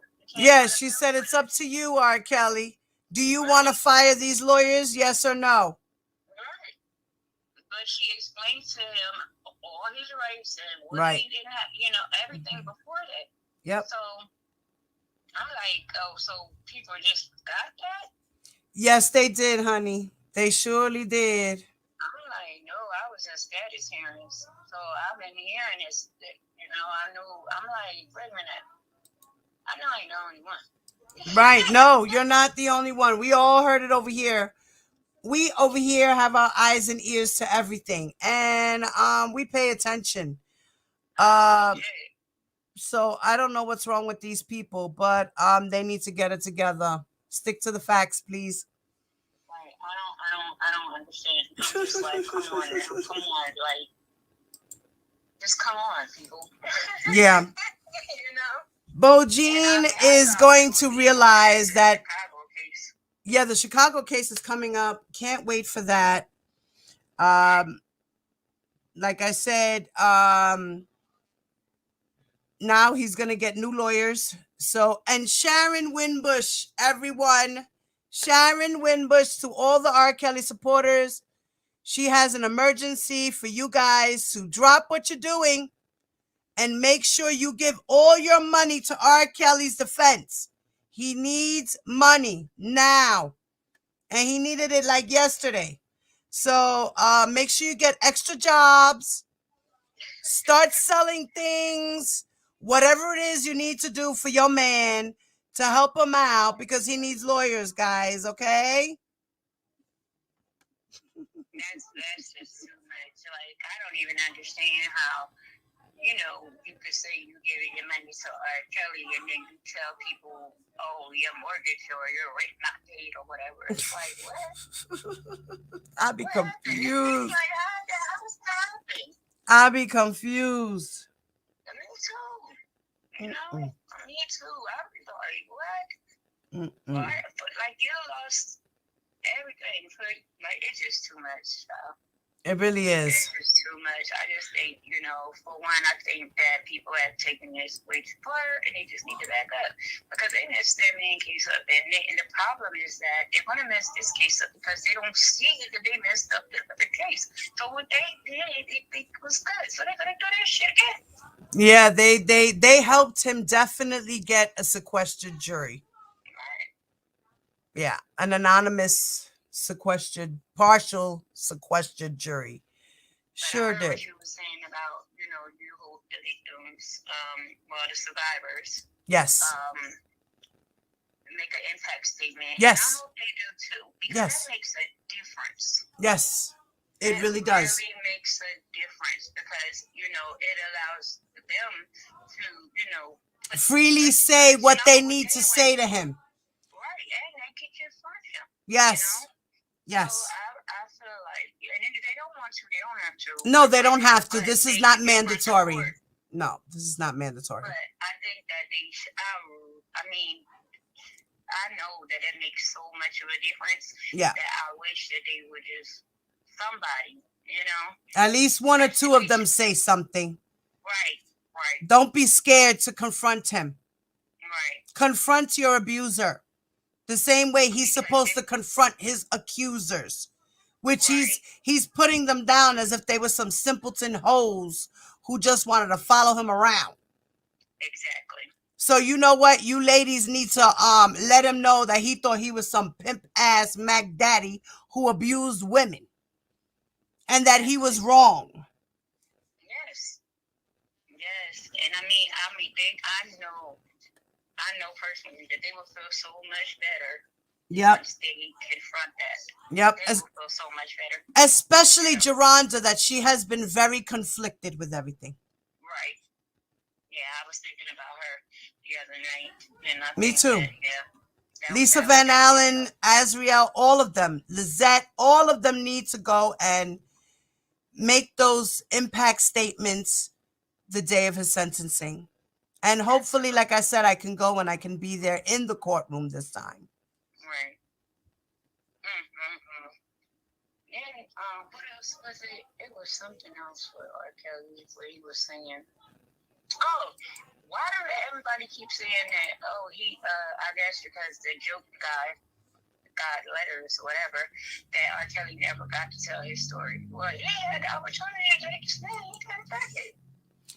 He could have told his story on the stand. R. Kelly could have told his story on the stand. He could have done a deposition in the civil cases that he needed to. There's so many ways that he could have told his side, and he decided to write letters for Choke No Joke to do it. That's what I'm saying. I'm like, that don't make sense. No, not at all. Not at all. I'm tired of reading in chats that he didn't get to tell his side, but he had the opportunity. He had the opportunity. He sure did. And he didn't take it. So. Oh, Faith too. Yeah, Shorty, I agree. I think Faith will do a statement. Definitely. Yeah, I think she would.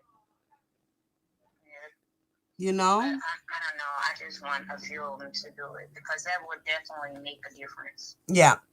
It does. It puts something in it. And it also helps the judge with her sentencing. Exactly. You know, I've seen a case where the judge ended up saying that she was going to give this guy 15 years, but because of the impact of the victim, that she gave him 20. Yeah, she that's like with what's his name? was it Michael Williams or Richard Arline? I forgot which one of the boys that were recently just sentenced. I think it was Michael Williams. Or was it Richard? I forgot which one. Either Michael Williams or Richard Arline. One of those two were just sentenced recently. And they were asking for 5 years. And being that he pled guilty, they were supposed to give him 5 years. Instead, they gave him 8. And technically, they were supposed to give him 15. But the judge, was like, okay, I know you said you want 60 months or whatever the hell it was, but I'm going to give you 8 years. Yeah, I think it was Richard Arline. Yeah, I think I was on that call. Right. Like he was supposed to get 15, asking for 5. The judge gave you 8. And now he wants to come for an appeal. Yeah, but he's still, even with the 8, he still got over to me. You know what I'm saying? You should be happy that you got 8 and you didn't get 15. Yep. I don't care if you pled guilty or not. You I didn't think you can appeal when you plead. Oh yeah, you can. I didn't know that. They could definitely appeal the sentencing if it wasn't fair, and they were trying to get to an agreement that was fair to him, but he don't think it's fair, so they're gonna try to dispute that. Well, why didn't he say? I don't know, chica. That I don't know. All right. Well, I'm about to finish with you. I'm gonna be listening though. You answered my questions. I was just a little concerned because I'm like, wait a minute. Told him that before he dismissed those lawyers. She told him that this is no grounds for appeal. So why is this lady saying that the lawyers should have enough time? Right, and if the appellate courts go through stuff the way they should, they'll see that too. Right. So they'll say, no, Miss Bungie, no, honey, look at here. She warned her up front, and like I said, I do feel like she was holding his hand in a lot of those status hearings. Yeah. Which is good because she wanted to make sure that his rights wasn't violated. Right, and he had a fair trial. That's right, and he was going through a fair trial. She even hired, but she even brought in that other lawyer that wasn't connected to any lawyers, so that she can go through R. Kelly's case to make sure he understood the charges and stuff against him. Right. So that other lawyer that he spent hours and hours with, she explained everything to him. Right.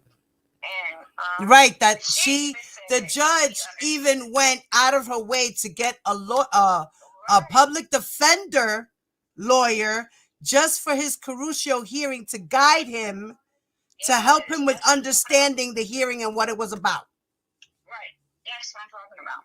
Like she went the extra mile to make sure that everything was by the book and that his rights. And why did she do that? Because she knows he's illiterate. Right. So that makes me feel like. So she definitely wasn't trying.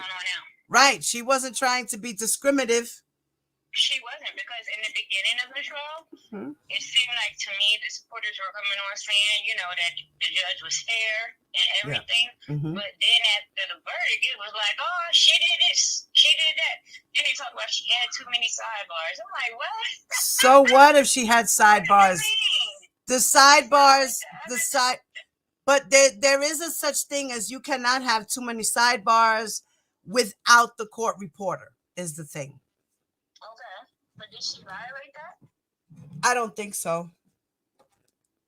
Because she had plenty of time sidebars with the court reporter because it was in the transcripts.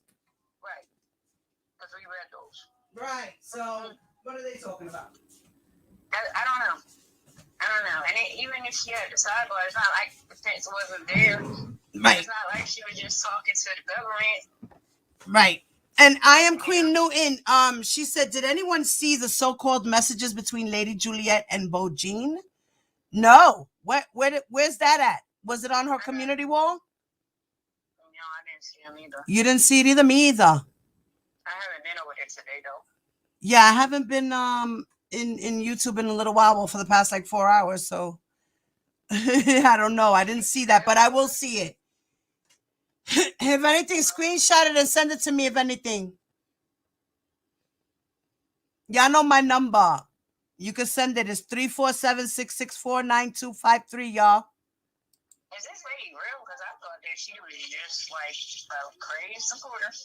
She's a crazy, I think she's a fatal attraction. I do not know, but it's scary. I pray for that man. I don't know. It is very scary because I'm like, another one? Right. Like, who is this lady and where's she coming from? Like, oh, Lord. She sounds like she has a fatal attraction for R. Kelly. Like, and it's serious. Like, I'm like, oh my gosh, she's talking like this shit is real. Like, I don't understand. Like, I know mental illness is real, but that. Well, I'm going to play my last little video and then I'm going to end this live. All right, I'm not watching. Well, listen, I'll listen to it. Yes, ma'am. I'll see you in the chat, baby. You're welcome. Thank you for calling, Mama. No, thanks for letting me call. Yes, ma'am. All right. Peace. And that was our sister Truth Strong Warrior. Thank you for that, honey. Now, I'm going to play this last 2 videos and then I'm going to call it a wrap, guys, okay? And class 101 will be over. Now, this video here is about post-trial motions. And this is the process that R. Kelly is going through right now in the Eastern District of New York, where we are in the process of post-trial motions. Okay, so this gentleman will explain to you post-trial motions. I'm going to go on.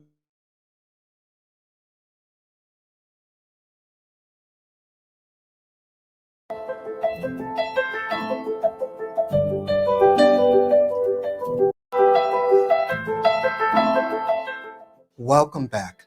I'm Anthony Ray, and this is our second video in our motion practice series, Post-Trial Motions. For anyone facing a possible criminal trial, these tutorials are not to be missed.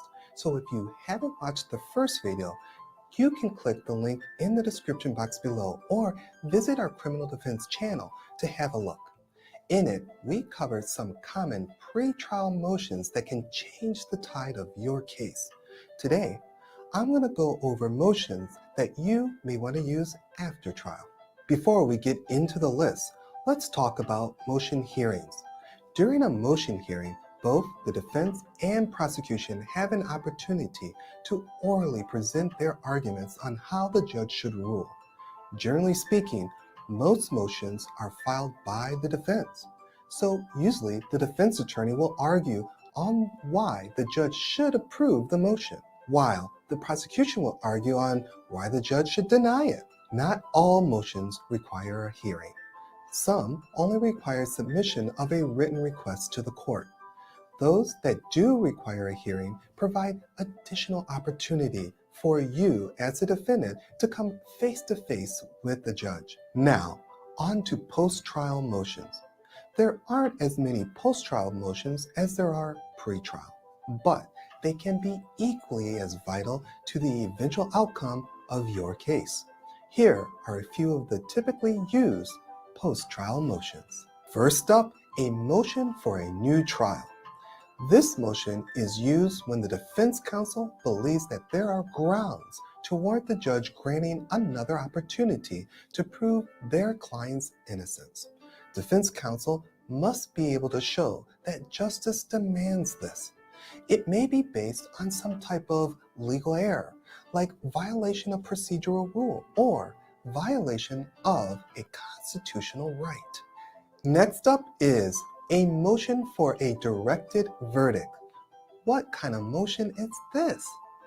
This is useful for when a defendant believes that based on the evidence against them, they should not have been convicted. It should be submitted after the prosecution has presented its case. This is a very challenging argument to make, as it essentially seeks to invalidate the trial proceedings in terms of evidence submitted by the prosecution. It is a request that the judge direct the jury to issue a verdict of acquittal because the evidence was woefully insufficient. The last motion we'll cover today is a motion to correct an invalid sentence. This motion should be used when the defendant believes that there has been an error or defect in the sentence or sentencing procedure that entitles them to be resentenced. Types of errors may include an improper application of the sentencing guidelines, a sentence that violates a constitutional right, or when a defendant is incorrectly sentenced to consecutive or back-to-back prison terms instead of concurrent terms, which are served at the same time. When you're facing a criminal matter, having an attorney who understands how to navigate the rigors of trial is essential to your defense. If you have a legal issue you want us to explain, go ahead and leave it down below. Send an email or give us a call. Thank you for watching. We'll see you next time.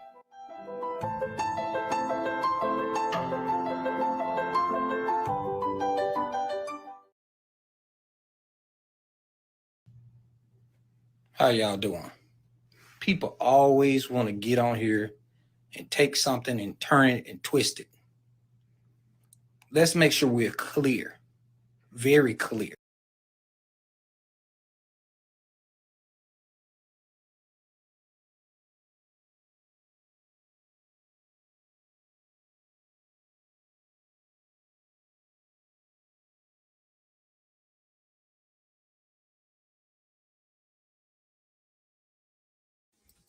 Sorry, guys. So that's what that is. That's what post-trial motions are and how they do them. Yes, yesterday was Aaliyah's birthday. Happy birthday to Aaliyah, by the way. Shout out to Aaliyah. May she rest in peace. Happy birthday to her in heaven. I got one more video present, and then I'm going to end this live, guys, because I'm in the middle of cooking, so give me a moment.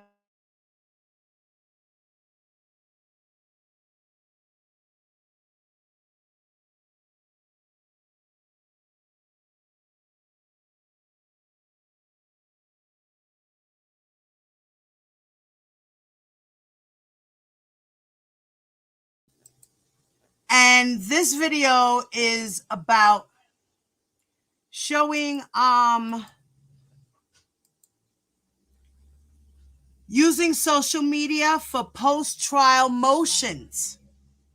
So can you use social media information for post-trial motions?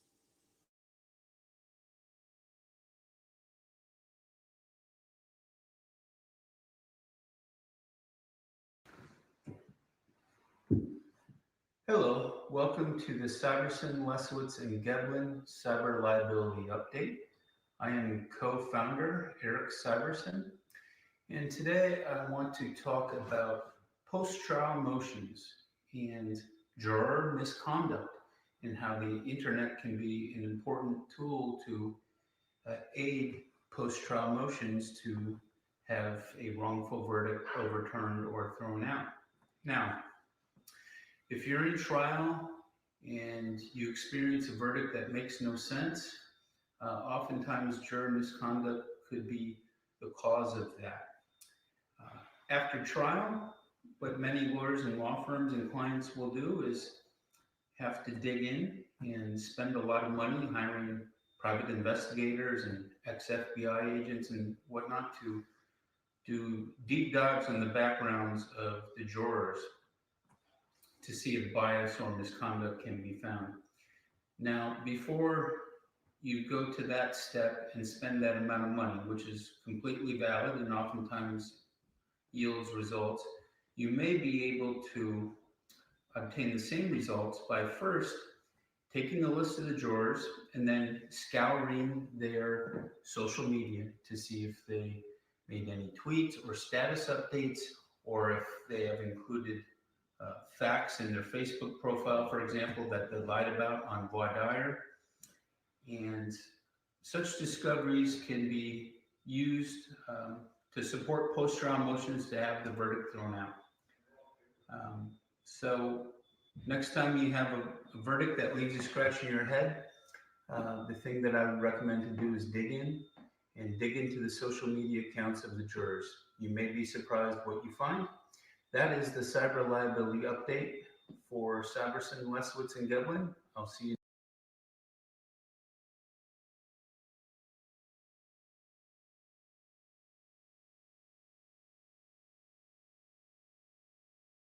The following program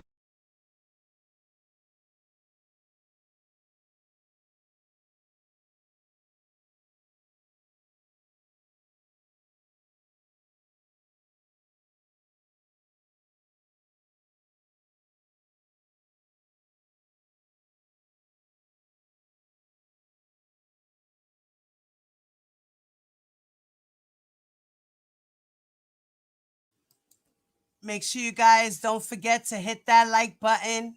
If you are not subscribed to my channel, please subscribe to the channel. Make sure you hit the notification bell on the side. Make sure you put all, and make sure them bells ring for all my notifications. Make sure you like the video, guys. And if you would like to leave your comments below in the video section, in the comments section of the video, please do so. If you would like to support the channel, donations are appreciated. I do have a Zelle. It's scrolling on the screen. I do have a Cash App, and I do have a PayPal. It's also in the description, any information, my email, my numbers, PayPal, Zelle, Cash App information is in the About Me section of my channel. And if you guys would like to become members of my community and be a badass diva, please do so. It's $1.99 a month. You get great little perks.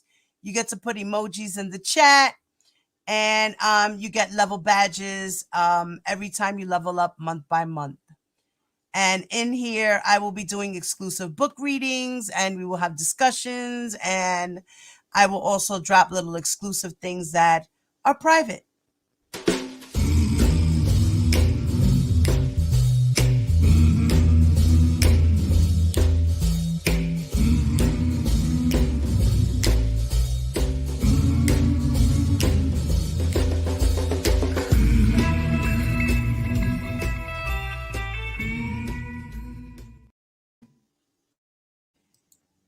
Don't forget, guys, make sure you hit that like button on your way out. I love you guys. See you next time.